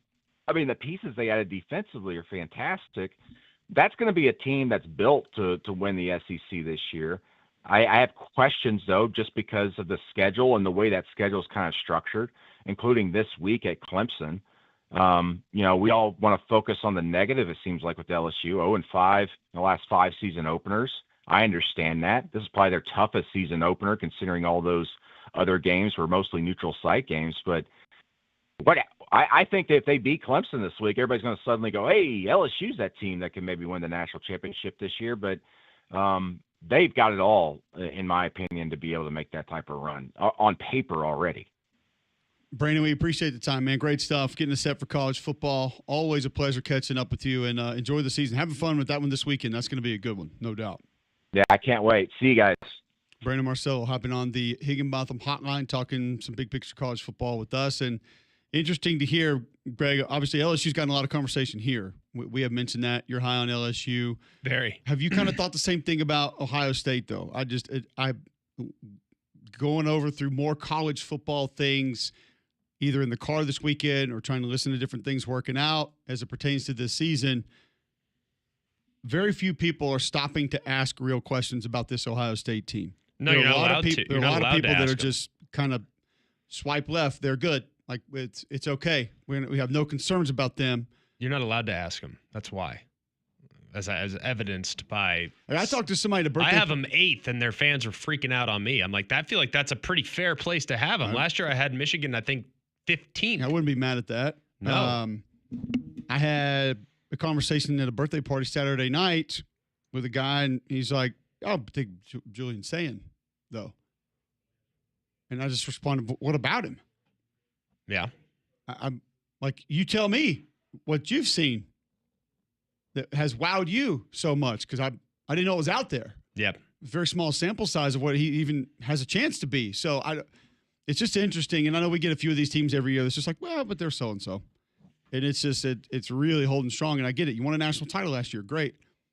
But the two big things that we have referenced on this show as to why they did it. One, yes, everybody talks about who you went and got to help. A couple of those guys weren't even healthy for that playoff run. But the core of your team that sustained and that you were able to keep, that had been there for a while, a litany of 5-star guys that had not always played like 5-star guys that showed up in the postseason. And I don't know if this team has that core to just lean on later in the year. Maybe they do, and I don't know about them. But I hadn't heard about or seen the tape on some of these young kids at Ohio State that I guess are just going to take over college football. Well, no one denies the get-off-the-bus nature of Ohio State. Absolutely. No one's going to deny the talent. And if you talk to people around the program, they suggest, now, I don't know this. I haven't watched them practice. I haven't watched them play. And those that have watched teams practice, how many people listening to this show have respect for Nick Saban's opinion on personnel? Allow me to raise my hand. I have respect. Pretty good about that. Yeah, I think he kind of knows what he's talking about. And last year, he went and he watched Florida State in the preseason prior to them playing against Georgia Tech in the first game of the year in Dublin last year. And he said, this is the most talented roster in the ACC. Nick Saban said that. They went 2-10. And that's not to discredit anything Coach isn't saying that if he didn't believe that.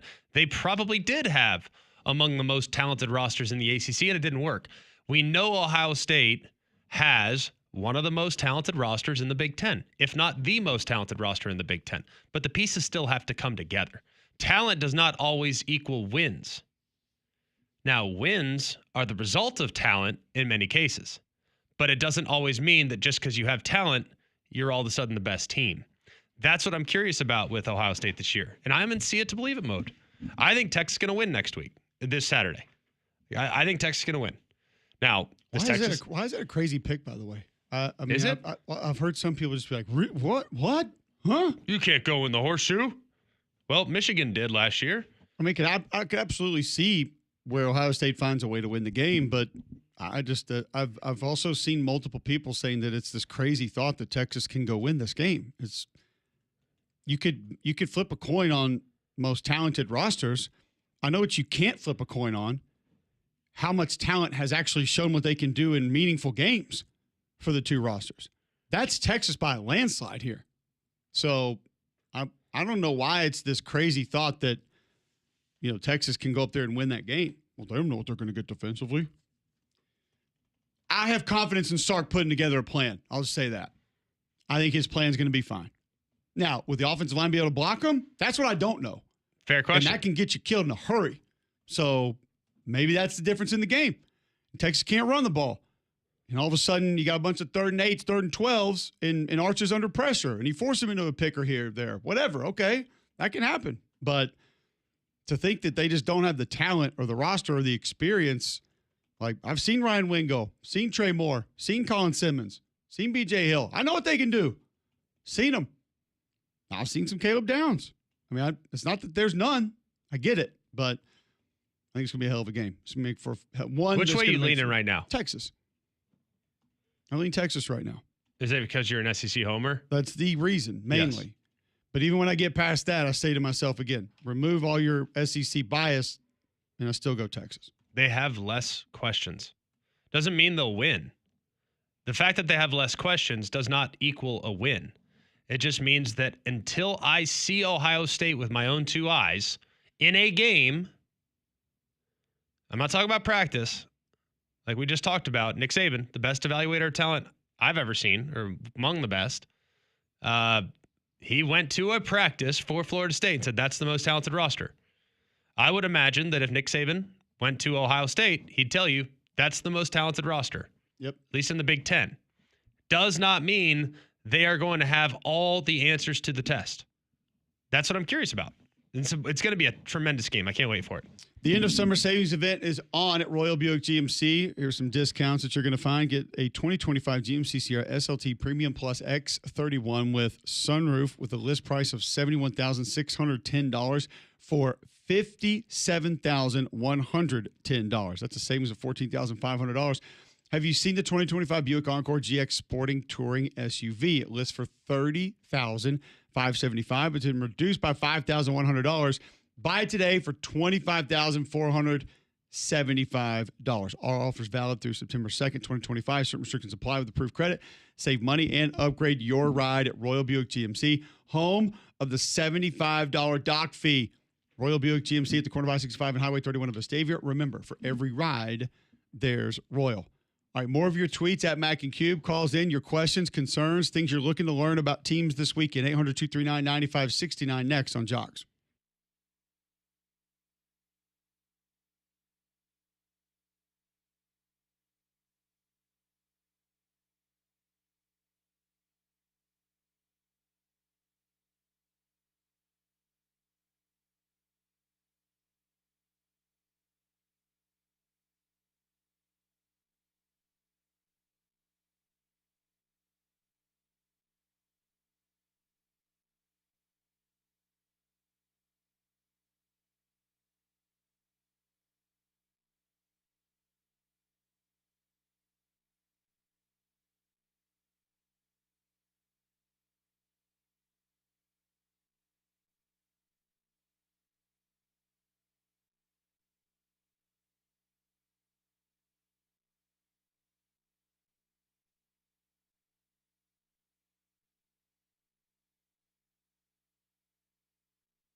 All right, welcome back in. McElroy and Cubelic in the morning. Monday, August 25th, 8:45. Listen online, joxfm.com. The app's in your app store, iPhone, Android. Download it for free. Watch live on YouTube or just tell your home smart speaker to enable the Jox skill. Bill Smith Buick GMC is the GMC Dealer of the Year, the national champion of GMC dealers. They've been the very best for a very long time, and they continue to deliver the highest possible value, the highest possible quality, the best possible experience. That's why I'm a repeat customer. 75% of their business is repeat customers. That's because you have a better experience when you shop with Bill Smith. So take the short drive up to Coleman. You'll see what I'm talking about. A GMC Sierra 1500 SLT, $14,000 off the sticker. You can get an Encore, Buick Encore GX. That'll be $5,000 off the sticker. You can get out the door for less than $25,000. You can get that SLT for $53,000 when in other places you're paying nearly $70,000. It's deals like that that continue to keep people coming back and why they sell way more vehicles than anyone here in the great state of Alabama. They sell more vehicles than anyone in the entire Southeast because not only if you're here in the locally, you can also shop from anywhere and they'll deliver it right to your driveway. If you're in New York, fine. You can still buy a vehicle from Bill Smith, and several people have. If you're in California, they can get it out to you there as well. It's the best possible place to save money when shopping for a new vehicle at Bill Smith Buick GMC. Go online at billsmithbuickgmc.com to check out the savings. And remember, they are professional grade. All right, so going back to what we asked our listeners a little bit earlier in the show, what do you need to learn? What do you want to learn? What do you want to see from your teams this weekend? Jamie Bailey tweeting in for Bama. I want to see the right side of the O-line, see if protecting is better. Also, the push the D-line gets, hopefully harass the quarterback to offense, slow down QB run. Would those be kind of fair as to things that you're sort of looking for, want to see as well, G-Mac? Yeah, I mean, I think so. I mean, I think the biggest thing is contain the quarterback run game. Don't allow scrambles to hurt you. I think things like that are significant. Other things I'd like to see an ability and a commitment to run the football. That'd be big. I hate so much, like we've talked about for a while now, I hate that Jam Miller's hurt, but it is what it is. It's unfortunate. Hopefully they can still run the ball as well as I think, even if it's without significant game breaker ability that Jam Miller had. I think they could still churn and burn 5 yards in a cloud of dust. So I'll just be real curious to see how that all works out. I'm really optimistic, but there are questions that I might have when it comes to those things as well. I think that those are concerns for a lot of folks and things that a lot of folks want to learn as early as they can about how this team and how they're going to look. David May tweets in, is Horton the missing piece in this offense? We had Jeremy and Ryan, but no solid wide receiver 3 play, and seeing how Ty controls the offense.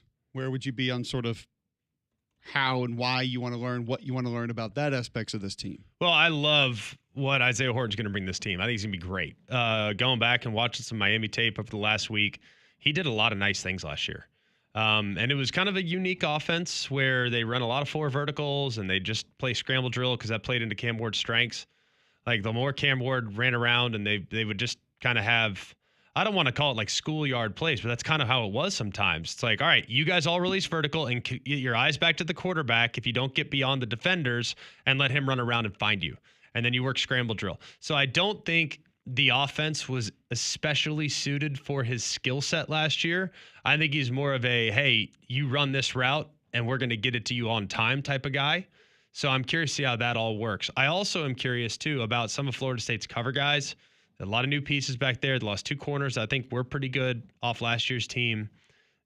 I'm not sure they'll be able to match up really well with those receivers on the outside. So that might very well be where the game is won or lost. Yeah, I could see that being a real concern as well for this Alabama football team. So we'll get to a break, come back with more on Alabama and Auburn this week and some starting quarterback news next right here on Jox.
Welcome back in. McElroy and Cubelic in the morning. Some starting quarterback news around college football.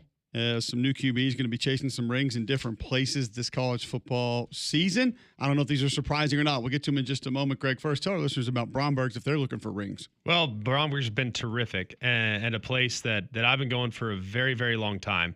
I've always had a great experience when I walk in the door at Bromberg's. They continue to elevate the experience for everyone that is in the market now for new jewelry that might be in your family for multiple generations. This is not something you want to cut corners on. If you're going to have it for years and years and years, and it's a gift that is meaningful to you and the person that will be receiving it, you want to make sure you go with the company that is as amazing as Bromberg's is. They've been around for nearly 200 years for a reason, because they elevate the experience. Sales staff is knowledgeable. They're incredible. You'll be so happy with the experience you have when you go and check out Bromberg's. They're renovating the Mountain Brook store for you right now. It means they're elevating that experience even higher. You'll understand the second you walk in the door why they're investing in you, the customer. So go and check out the Mountain Brook store. It's still open, even while it's under renovation.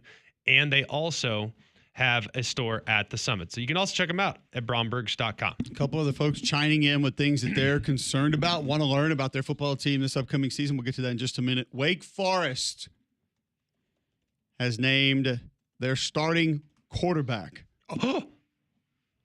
Who's it gonna be? From South Carolina and Oregon and Auburn. 11 career starts, 1,154 career rushing yards, 14 career rushing touchdowns. Robbie Ashford will be your starter for Wake Forest at quarterback against Kennesaw State. You love it? Are you nervous? I'm not nervous at all. I did think it was interesting that do you know who the offensive coordinator there is, by the way? Not Warren Ruggiero. Yes, Robbie I do. Zell. No, Robbie Zell from South Alabama.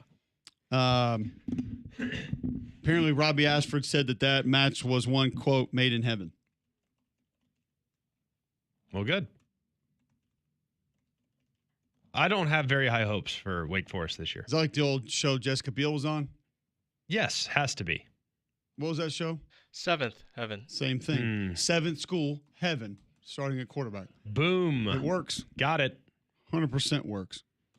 So we got that going for us. And then Michigan is set to announce Bryce Underwood will be their starting quarterback. I don't know if it's super surprising, Greg, but I'm always going to be maybe a little more intrigued when a true freshman quarterback is starting, specifically for a big program like Texas. Yeah. But you got some big games early in that schedule. Probably just going to go ahead and get him ready, get him going, see if he can be your guy that you can lean on early in the season. Well, it's upside. I mean, it's upside. They have to have some upside at that position. They haven't had it in a while. Now they're going to have it. J.J. McCarthy, of course, was great a few years ago, but now they are going to have to put a little more on their quarterback's shoulders, and we'll see where it all falls out. Tyler Watts was great for us weekly last year. He's going to be with us again this year. He'll join us after the next break to give us his thoughts on this Alabama football season, where it's going, where it's headed. But first, you should be headed to Game Day Men's Health. Why? They can help you feel better. And it's easy. Go to GameDayMen'sHealth.com right now. Sign up for that free consultation. They give you a free PSA test, free testosterone test, tell you where your baseline health is. Weight loss programs, they have multiple. The peptides are in stock. They can design those just for you. Other services that they have that can help you, just ask about them and save 10% on any of those when you mention Mac and Q when you walk in the front door. It's easy. Start today by going to GameDayMen'sHealth.com. Sign up for that free consultation. Tyler Watts joins us next.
All right, welcome back in. McElroy and Cubelic in the morning. Hour number 3 underway. Monday, August 25th, 9 a.m. right here on Jox. Going to get to Tyler Watson in just a moment. Don't forget, listen online, joxfm.com. Apps in your app store. That takes you to the YouTube where you can watch us live every day and watch throughout the course of the day. Get you all the podcasts that you need, and you just listen live on the Jox app. So go download that in the Jox store. Like I said, I was at a birthday party Saturday night. Met a young lady from Birmingham. I don't think she would mind if I said it was Jason Campbell's wife, by the way. She's like, I'm from Birmingham. She goes, look, I still have the Jox app right here. I listen to you guys. Heck yeah. So I was like, we got action. There it is. Let's go. Jox apps everywhere. Let's keep it going. Your CBD store wants to help you live a better life. There's a lot of ways that they can do it. The Trim by SunMed in stock now at the largest brick-and-mortar CBD retailer in the world. That's going to help the appetite, help going to curb that, help get some of the pounds off. Also, your CBD store, first company to have USDA certified organic oil supplements. They've got the stamp sale on those products. They're open. They're still there. Still have products for you. Don't have to worry about some of those things you see about other places on the news. Your CBD store is there going. If it's gut health, skin care for you or your pet, arthritis, anxiety for you or your pet, they have products that can help you. Get in there to one of their 3 locations today. Highway 280 by Bailey Brothers, 150 by the Cajun Cleaver, Trustful just off 459, your CBD store where good health hits home. Tyler Watts joining us. You'll hear him on the radio broadcast alongside Chris Stewart and Corey Reamer this fall doing Alabama broadcast. What are your thoughts on the addition of Reamer? We love it. We think it's great. Get a little defensive thought process in there. I feel like he's done a great job talking Bama football whenever I've been around him, but what are your thoughts on the addition? No, I'm fired up about it. I've been very fortunate here over the last couple of years having Christian Miller and Damian Square on the sideline to bounce different things of what's going on the defensive side, as well as what opposing offenses are doing and how our defense is going to attack it. So I love having that side of the ball represented because it really does really help out our broadcast. How would you assess the matchup this weekend as you look forward to this one? You've been to scrimmages, you've been around the program. What stood out about this team that feels very different from maybe a year ago? I think, honestly, man, and you experienced it too, I think they're just comfortable with who they are now. They know what's expected of them. I think that they've really settled in on what the coaches are wanting to do, as well as taking that next step of what they're capable of doing. Obviously, they're much further ahead, but I think player personnel also, you got a lot of dudes that have really bought into it, and I think you have more depth than potentially what you've had over the last year or two even. So I think that they're excited about the pieces that they have in place and what they can. Now, you still have to go out and execute, play well, but I think that they're optimistic about what this team can accomplish. How would you describe – you've probably been asked, you've probably had to do this. When folks around town or your friends, whoever you've been talking to, going different places for the kids, whatever it is, and they're like, man, what's Ty Simpson? What do you expect? Like, what are we going to see? What is he? How do you describe what you think Alabama's starting quarterback is going to be this fall? I think it's still a question mark just because we haven't seen it. And watching him in practices over the last couple of years, his confidence really seemed to be the only thing that was lacking. You saw the talent, you saw the ability, but just the self-confidence that he could go out there and perform at a high level. But now that he is in his 3rd year, he's the guy. I think he has the respect of his teammates in the locker room, and that's a huge burden off of your shoulders as a quarterback when you're not looking over and really trying to compete. It's your job, your season. You know what's expected. You've seen other guys go through the fire, and he's got a lot of snaps under his belt as well, and not just last year in cleanup duty, but played a good bit versus South Florida the year before and was really the reason that they were able to win that football game, in an ugly football game, but he performed well. So he's had pieces where he has accomplished some things, and he's just got to learn to build off of that. Now, we still don't know what's going to happen when the bullets fly and he is the guy, and how he handles adversity throughout the course of the game. But being in your 3rd year is a whole lot different handling that pressure than a freshman or sophomore. When you look at where things are with the loss of Jam Miller and having to kind of replace that position, you lose a home run hitter, a guy that's played a lot of football. How much of a concern is that going into this game, and not so much the Wisconsin game or the ULM game after that? I think Bama should be in good shape, but in the event in which he's not available for the Georgia game, how much does that impact the offense?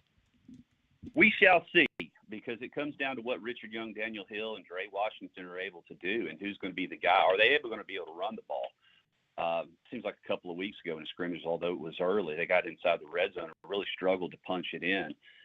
I want to see this running game. You know, it's going to be a point of emphasis, whoever it is. But I've seen Richard Young last season really do some nice things. I thought versus LSU, he ran the ball hard, made guys miss, ran through tackles. So I'm optimistic that we can plug that.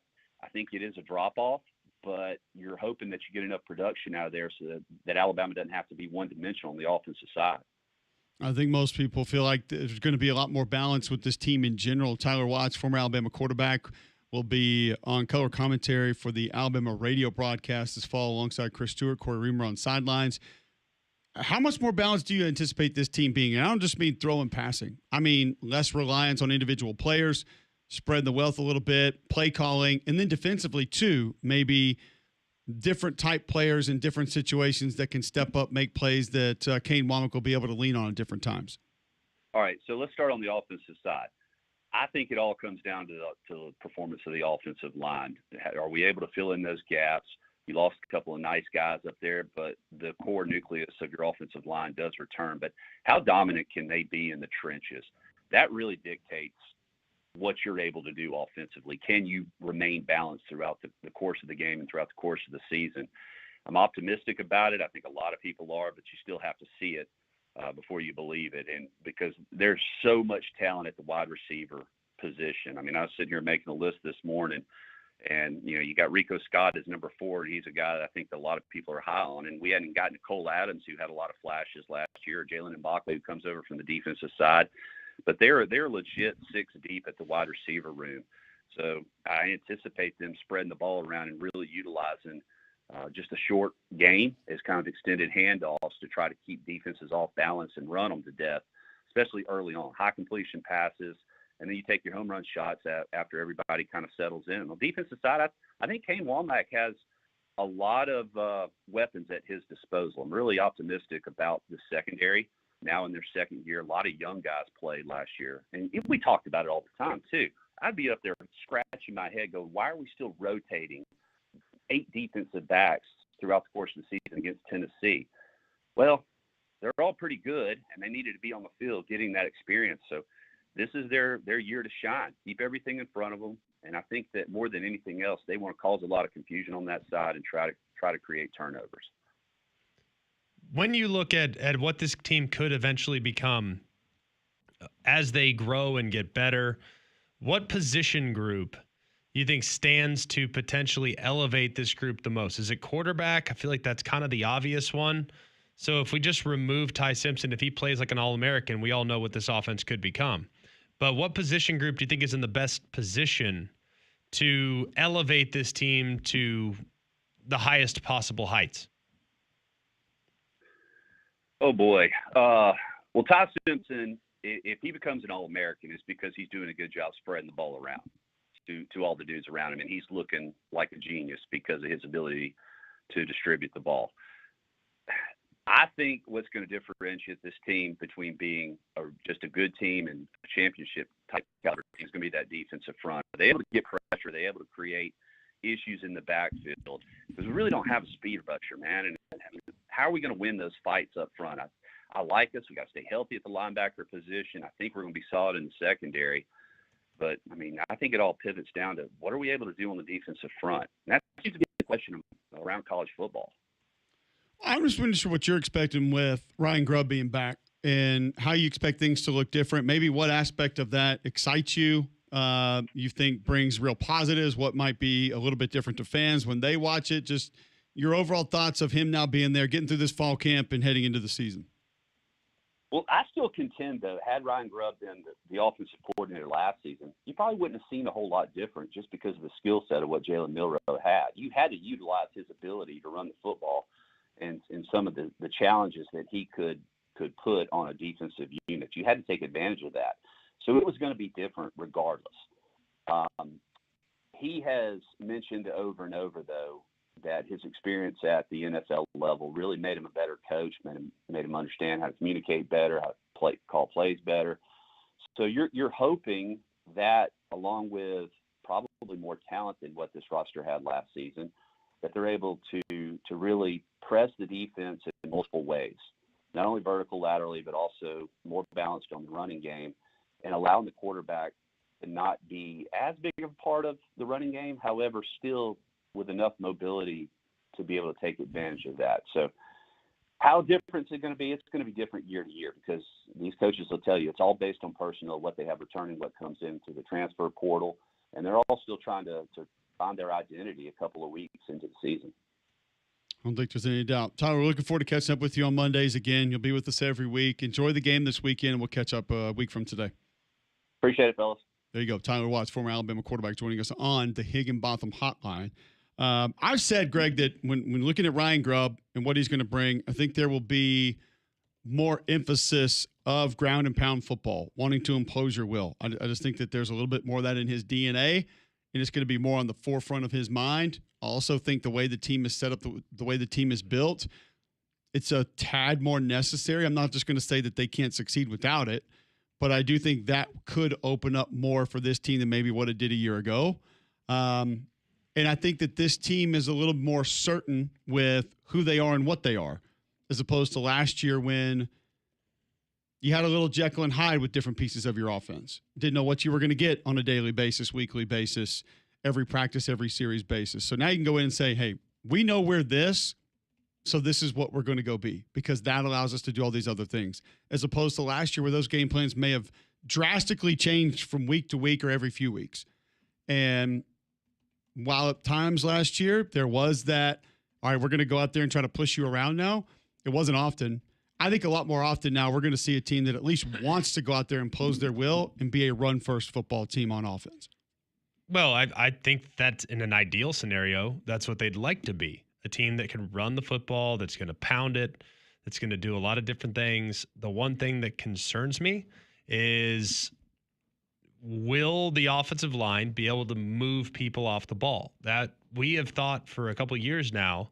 2 years ago, maybe being the best example, hey, this is going to be a group that can just pound you. And it didn't materialize because moving guys off the ball is hard.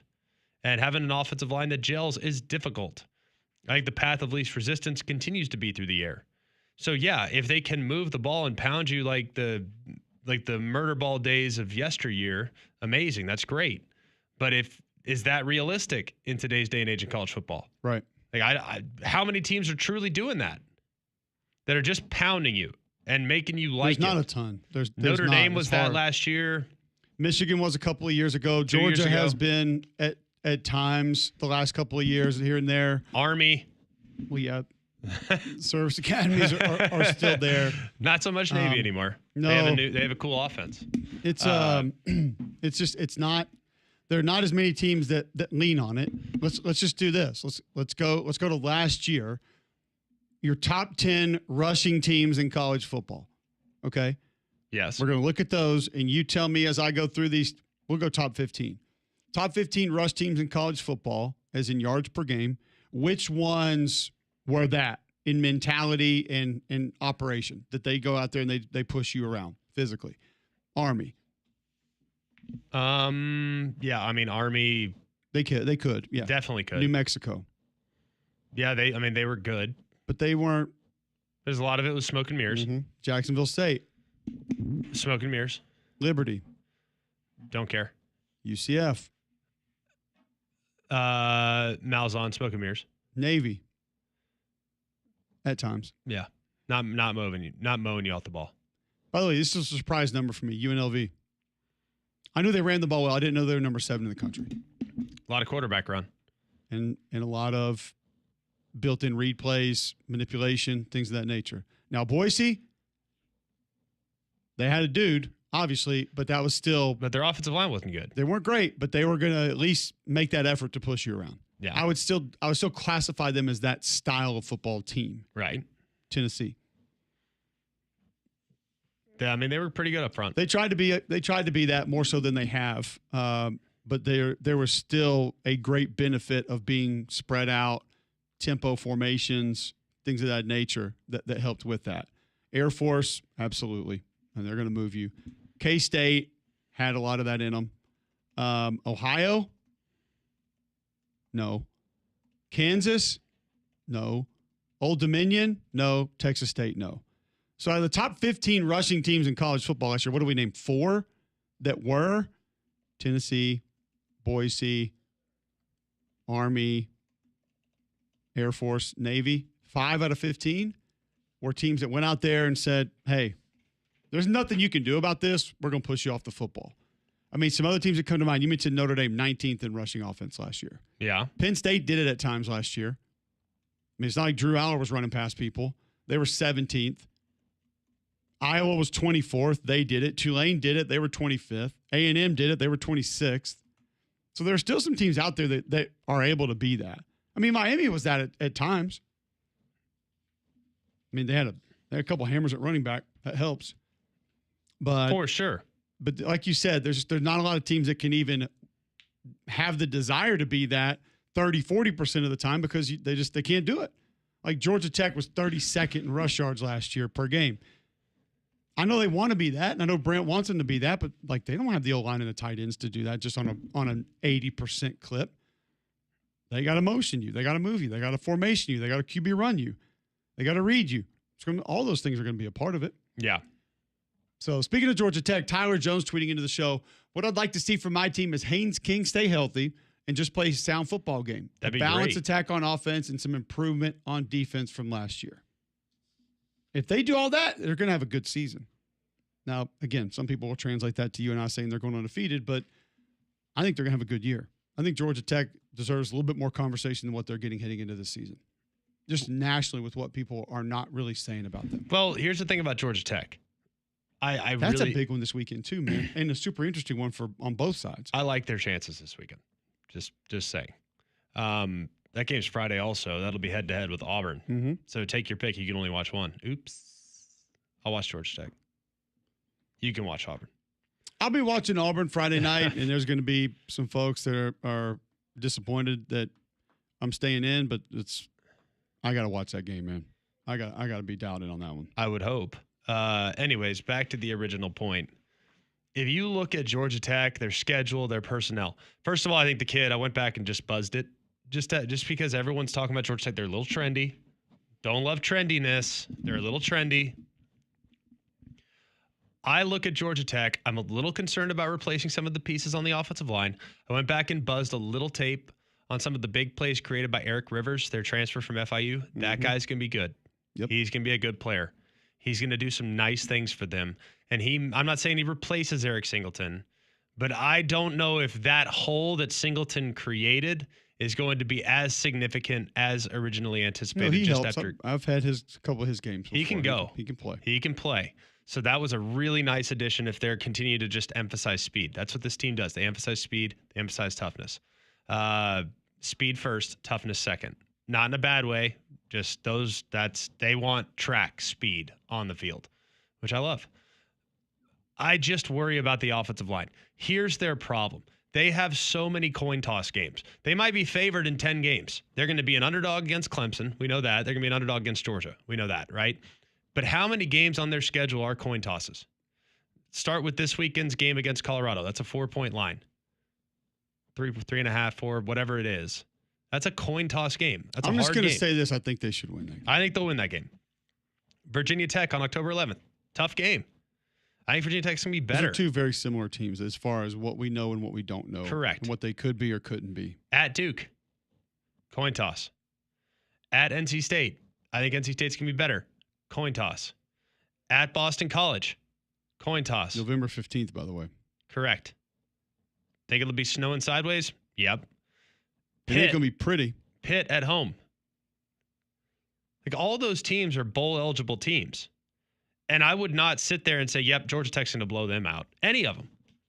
So I just think they have a lot of games. 7 probably that are probably toss-ups this year. But when you have veteran safety, veteran linebacker coming back, when you have veteran center, veteran quarterback coming back, you would like to think that the wherewithal would then lie with Georgia Tech. Yeah. The veteran aspect of the teams would sort of help them out a little bit. And they've got some young guys on the D-line and O-line that are not young anymore that have been kind of growing that I think could take a step this year. I know they like the Malachi Hosley kid. They got at running back. I think he's a Ivy League kid that can come in and help a little bit. I need to go watch the Malachi Carney kid from South Alabama again. I don't remember him. I know I watched him at one point in time, but I can't remember now how much I liked him, didn't like him. You plug him at one tackle spot, maybe that helps. But you get a Kilo Stone back who did almost nothing at Georgia Tech the first time and then actually played some decent football at Ole Miss, and now he's back at defensive line. Maybe he helps some. I don't really know. But it can't be a bad get from somebody that knows your scheme system and knows your guys, and you know him. So I got good vibes with Georgia Tech right now. Fair. I do. But like you said, it's almost going through what you just did right there. We're basically saying the ACC is the Big 12. And then we got a ton of teams that are really close. So what does that come down to? Mistakes, turnovers, sloppy football play, third downs, situational football. And if you have the veterans in the right places, which it looks like Brent does this year, you should be able to get most of those games. That would be the expectation. You know, Haynes King continue to cut down turnovers, continue to make smart plays in big moments, which I feel like he's gotten better and better and better about. And you grab a couple of those. So a couple. How many are you running to the window though and saying, "Yep, for sure, no doubt, Georgia Tech is winning that game"? Not a ton, but I'll ask you this question: how many teams in college football do you feel like you're running to the window on 8 or 10 weeks this year because you feel that good about them? There's not many. Not a ton, but teams like Georgia Tech that are really trying to surge, they get to win their close games, which is great. That's awesome. But guess what? That is stressful.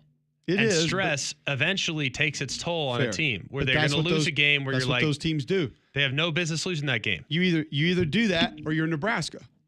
And we sit here 7 years later talking about how many one-score games you've lost. It's one of two things. You either find a way to win the close games, you grow up a little bit, you get more mature play in big moments, or you sit there and you keep losing by 1, 2, or 3 points, and we talk about how those are automatically wins next year. Yes. One of two things. So we'll find out which one Georgia Tech is, but I'm with you. That is a very intriguing game Friday night for multiple reasons. We look at Colorado's side of that whole thing. You go get Caden Salter, super talented quarterback. You got another quarterback that you took to media days. It's coming in as a freshman, and Juju Lewis you're sitting there waiting on. Think he might be able to be a guy that helps you down the road. Yes. But you lose your best overall. You lose the best overall football player in college football, number one, who was great on both sides of the ball for you. You lose a quarterback who was excellent in college, who, depending on how you look at streaks, via division of football, if you look at it and open it up to all of them, had the longest touchdown passing streak in the history of the game. He's gone.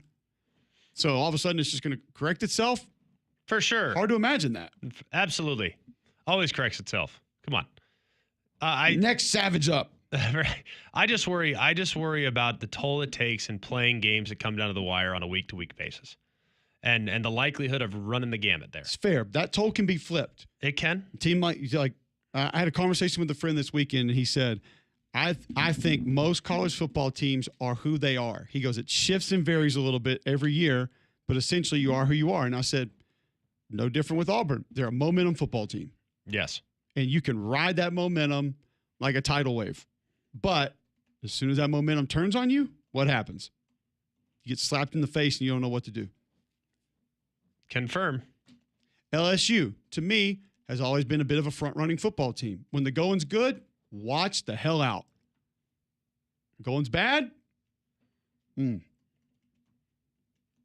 Not always best with adversity placed in front of them. Correct. But a lot of times has the talent to overcome it. And then you get the thing going good, and it's like they get a little extra swag. They start puffing their chest out a little bit, and they're that talented. Oh, boy. Not what you want. Not what you want to have to face up against. More college football talk next on Jox.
All right, a couple other questions coming in from our listeners on what they're looking for this weekend, what they want to learn this weekend, what they need to see from their teams this weekend.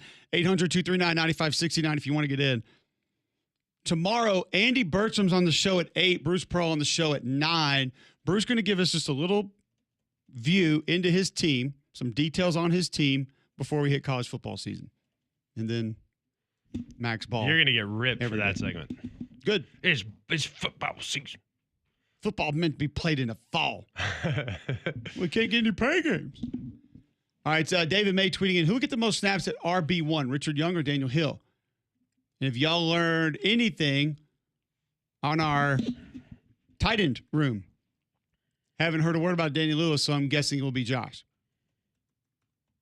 Miss a space on tight end. So I think Aquinas. I think it'll be Richard Young at running back. I don't know. We'll see, but that'd be my guess.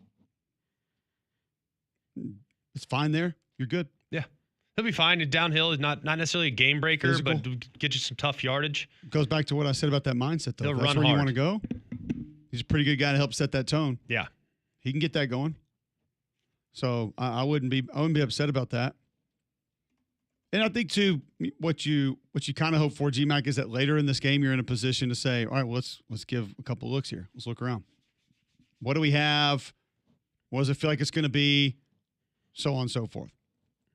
And that's kind of where you want to go with that. Yes. Chuck tweets in, my concern for Tennessee is the OL.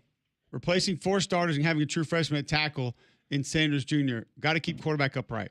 Now, wait a second, Chuck. I was told that freshman was a 5-star and it was going to be better. Better than what they had. That's what I was told. Correct.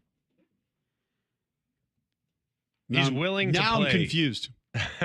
He's willing to play right tackle. Improvement. That's actually a big win. All It's a you really need. big win. I mean, I think offensive line is my number one concern for Tennessee. I do think, Greg, there has been not near enough conversation about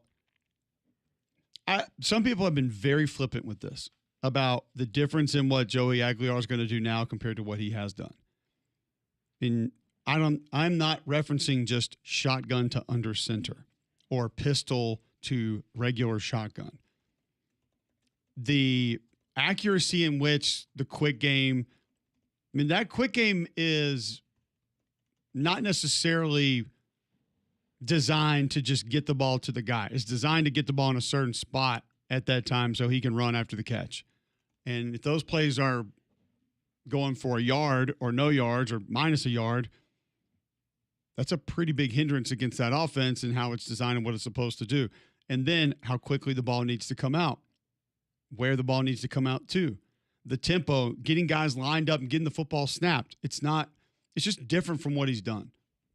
And I think all of us as former athletes, once we got out of a routine and there was something technically and fundamentally different that we had to do, that was not easy.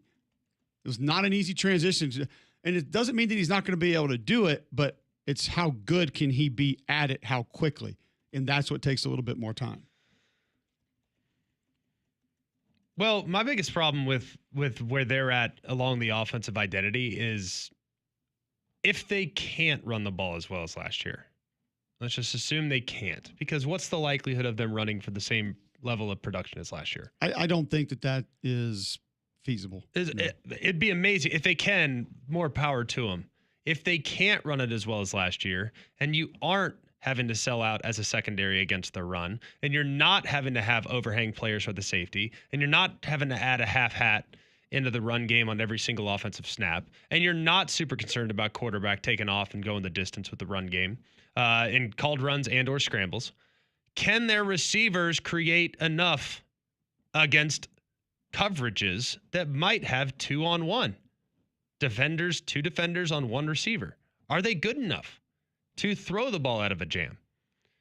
That's my biggest concern, because last year, while Nico had his challenges from a consistency standpoint, we all acknowledge that, there was still the threat of a guy going over the top because you're having to sell out against the run, finding a one-on-one and creating a big play. And while he missed a handful of those, a whole bunch, a whole heap, as we like to say, there was always a threat of that one guy getting behind you and calling it quits.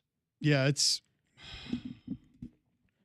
totally fair. And I told all you guys going into last season, what I was most interested with Tennessee was the mentality and how it was going to change, because they spent basically an entire offseason saying, we need to be able to play a different style of football to win games. We need to be more smash mouth. Physicality is going to become a premium. And they went and got a couple extra offensive line to help with that. They went and got some tight ends to help with that. They really did a great job with that. Kitselman's going to be back, and he's somebody who's still going to help with that. But we even saw that fade as the season went on, Greg.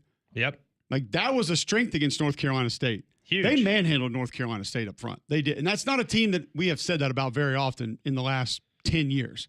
Now, that was a little bit of a different NC State team, though. It was. In fairness. But you tell me the last team that you saw on film that you said they rocked North Carolina State. And you're right about North Carolina State. But at the same time, it's an acknowledgement of fact that NC State was different last year than what they've been traditionally. But in similar fashion, you watch them in the last 2-3 weeks of the season in the playoffs, like, it wasn't working the same way. No. And I don't have an answer for that. I don't know why that was. I don't know if they were dinged up, banged up, hurt. Physicality just faded because they began to lean on some of the – because I was the one that stood up and raised my hand and said, now, hold on. I'm not mad because Josh didn't push it down the field 47 times a game. Like, they wanted to do this. They set out to be able to do – they set out to be able to go to Norman, Oklahoma, up 7 with 7:52 left and not have to throw the ball 19 more times in that game. That's what they wanted to be able to do. So they're doing what they set out to be able to do the entire offseason. And people were mad at it. Now, what does that all mean going into this season with the massive overhaul personnel-wise? I don't know. I think a lot of that's going to be on how comfortable Joey is with certain things inside the offense. Deep ball accuracy in the quick game, decision-making in the quick game. Wherever he is going to have a lot to do with, I think, who they want to be offensively. And we don't know the answers to those yet. Yeah. Totally fair. And I'm going to say this. We've said it on this show. We've warned you. Be careful with that one. Just don't go into that one thinking that, our offense is great, our scheme's great, here we go, let's have some fun. That's not going to be it for that one. It's going to need to be a little more than that. That's for sure. Yep. Totally good with that. I do worry. I will admit, I am concerned. Doesn't mean they can't be legit. Doesn't mean they can't be great. I am concerned. For good reason. All right, so we gave you some starting quarterbacks. We run around some different things in college football. There's a couple other games from the weekend we haven't really spent time on yet. I want to do that, and we will do it next right here on Jox.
All right, welcome back in. McElroy and Cubelic in the morning.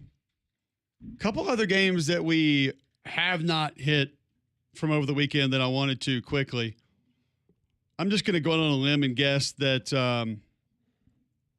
you guys missed the Nichols Incarnate Word game.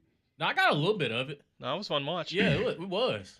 I just assumed Incarnate Word was gonna just rinse repeat after Calzada after Cam Ward scored 70. You just thought that was going to happen. Yeah, huh? I just thought that. I mean, I thought they were gonna throw it all over the yard, and Nicholls State said, You don't just go to no, Manning sir. Field Yeah, and come out with a win. God, it was sloppy though. That doesn't happen, John? Yeah. It's not the case? Well, I guess someone does because someone has to win. But Whoa. It wasn't gonna be easy, and it got him. It in fact was not. It was not. No. All right. The reason I bring this up is Tommy Rabacki, now the head coach there. And there are a couple of things that took place inside of this game. I mean, we know Nichols has not traditionally been strong, to quite strong, above average. Mm-hmm. It's just they haven't. 20-6, they get the win. His first game as head coach. Nichols, the first team to hold Incarnate Word under 10 points since Sam Houston beat them on September 21st of 2019. So it had been, 5 years since they had not scored 10 points in a game? Yeah. Also, Incarnate Word's 204 yards, fewest in a game since October 21st, 2017. It snapped a 58-game streak of at least 300 total yards in a game. Wow. 58 straight. It was also their second loss in the past 20 games versus Southland opponents.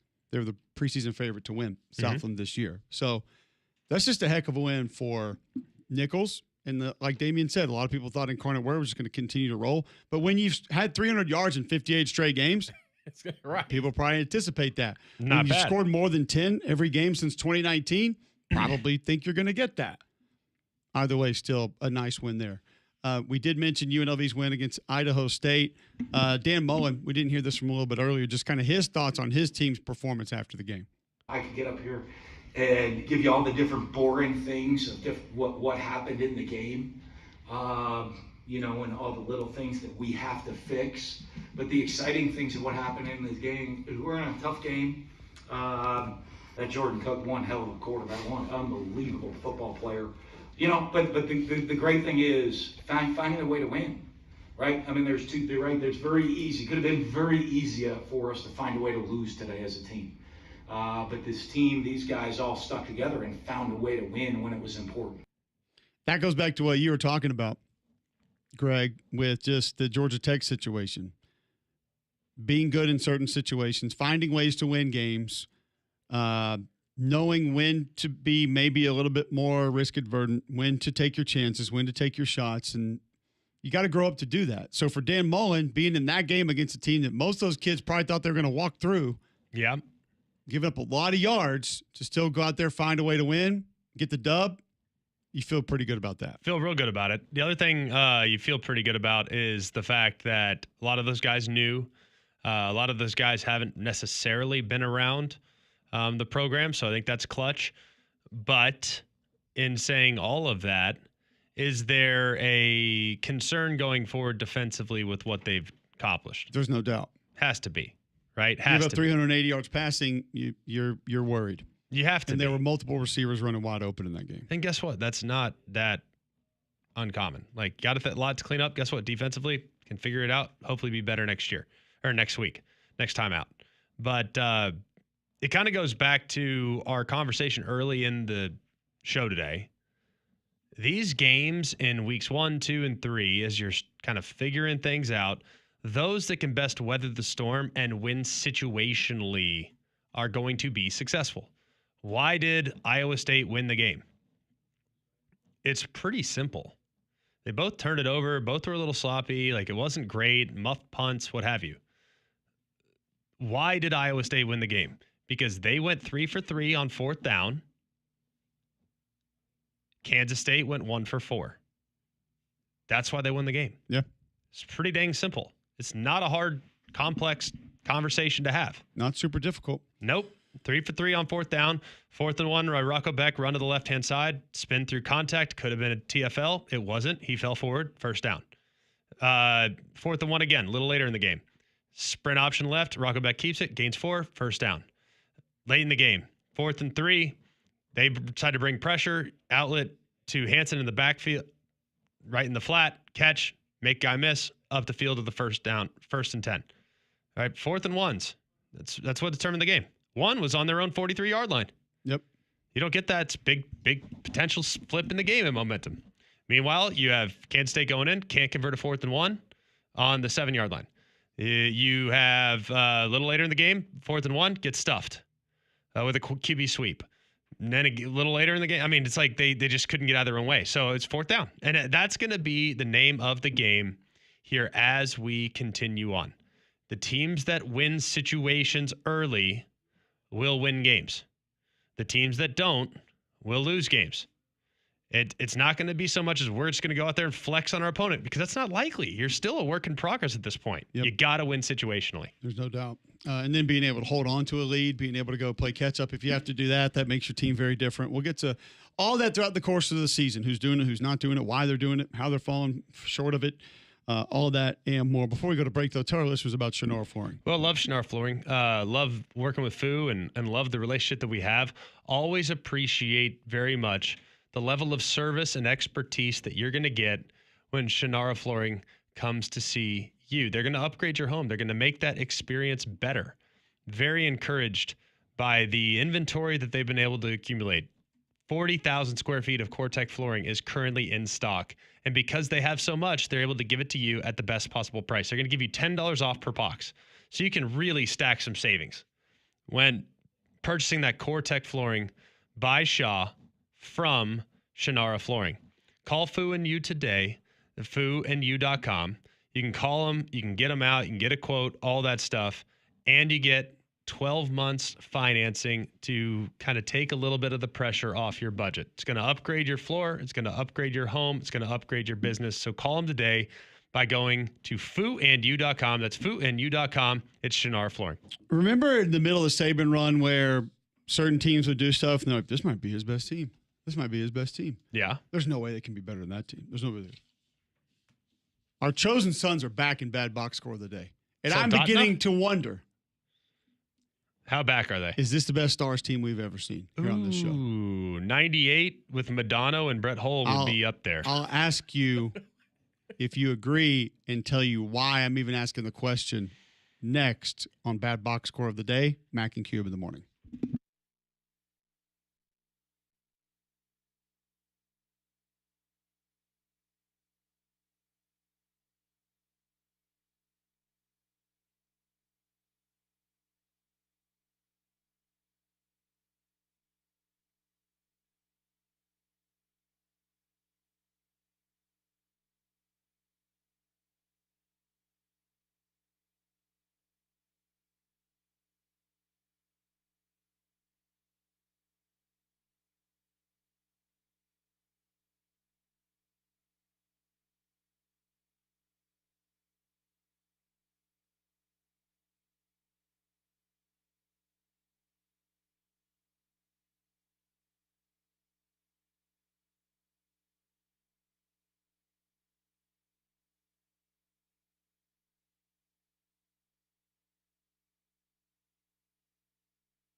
All right, welcome back in. McElroy and Cubelic in the morning, closing out day one of week one, game week.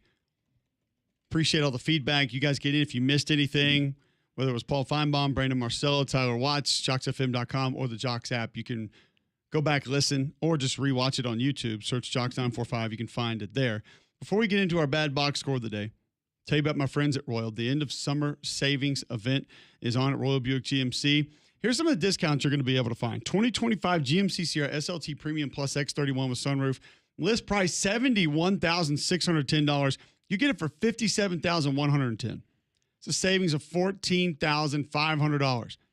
Have you seen the 2025 Buick Encore GX Sport Touring SUV? List for $30,575, but has been reduced by $5,100.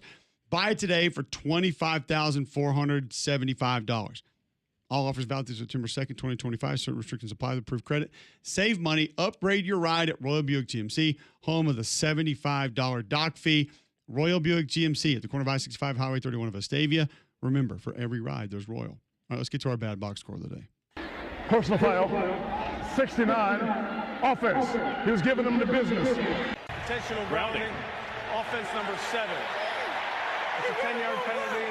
I'm talking to America here, excuse me. That's the game. All right, the Soldotna Stars took on the Chugiak Cougars. No. You told us this one. Yeah. Chugalongs. Wolves? No. Mustangs over the weekend. The Stars will go to 2-0 in league play. Mustangs fall to 0-2 after a 64-7 win. Oh boy. The Rail Belt Conference. Which, by the way, might be my favorite conference name I've ever heard in my life. The Rail Conference? Rail Belt. Can we get like a Purdue train whistle from now on for Bad Box Score of the Day when we mention Rail Belt Conference and it just goes...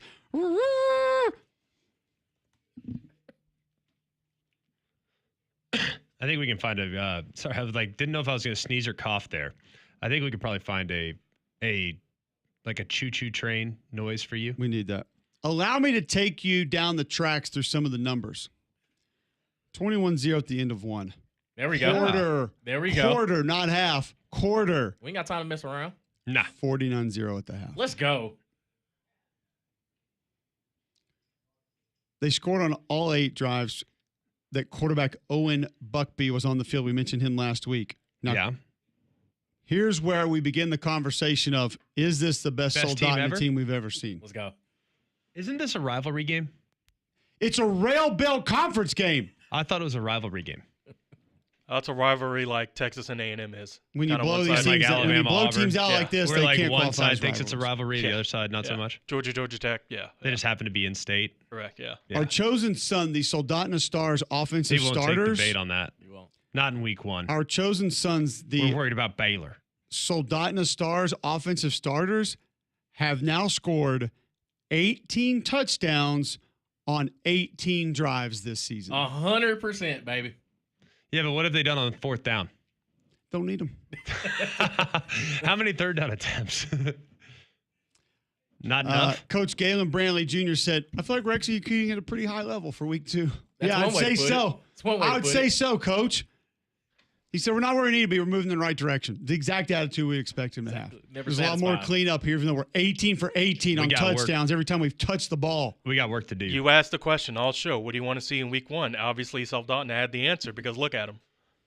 Now, Jeff Helmanack wrote this article, and he added that the Stars are famous for their rushing attack, but the offense becomes all more lethal when the passing game is also a big threat. Yep.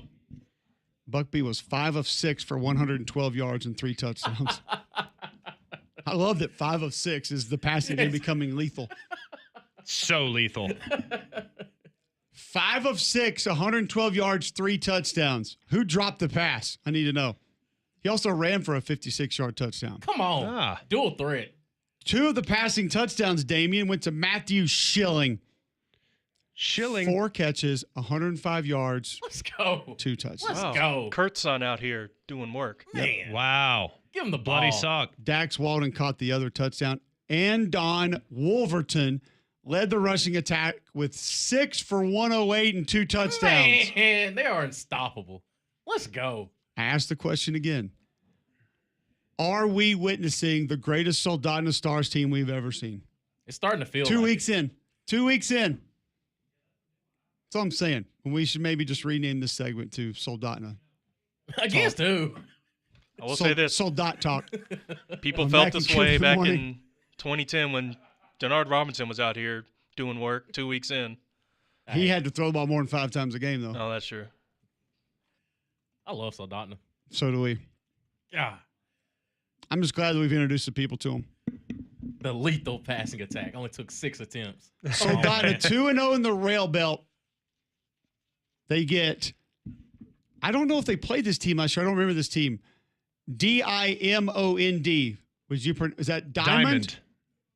Demond is where I was going to go. I Kellen's thought cousin. It might be.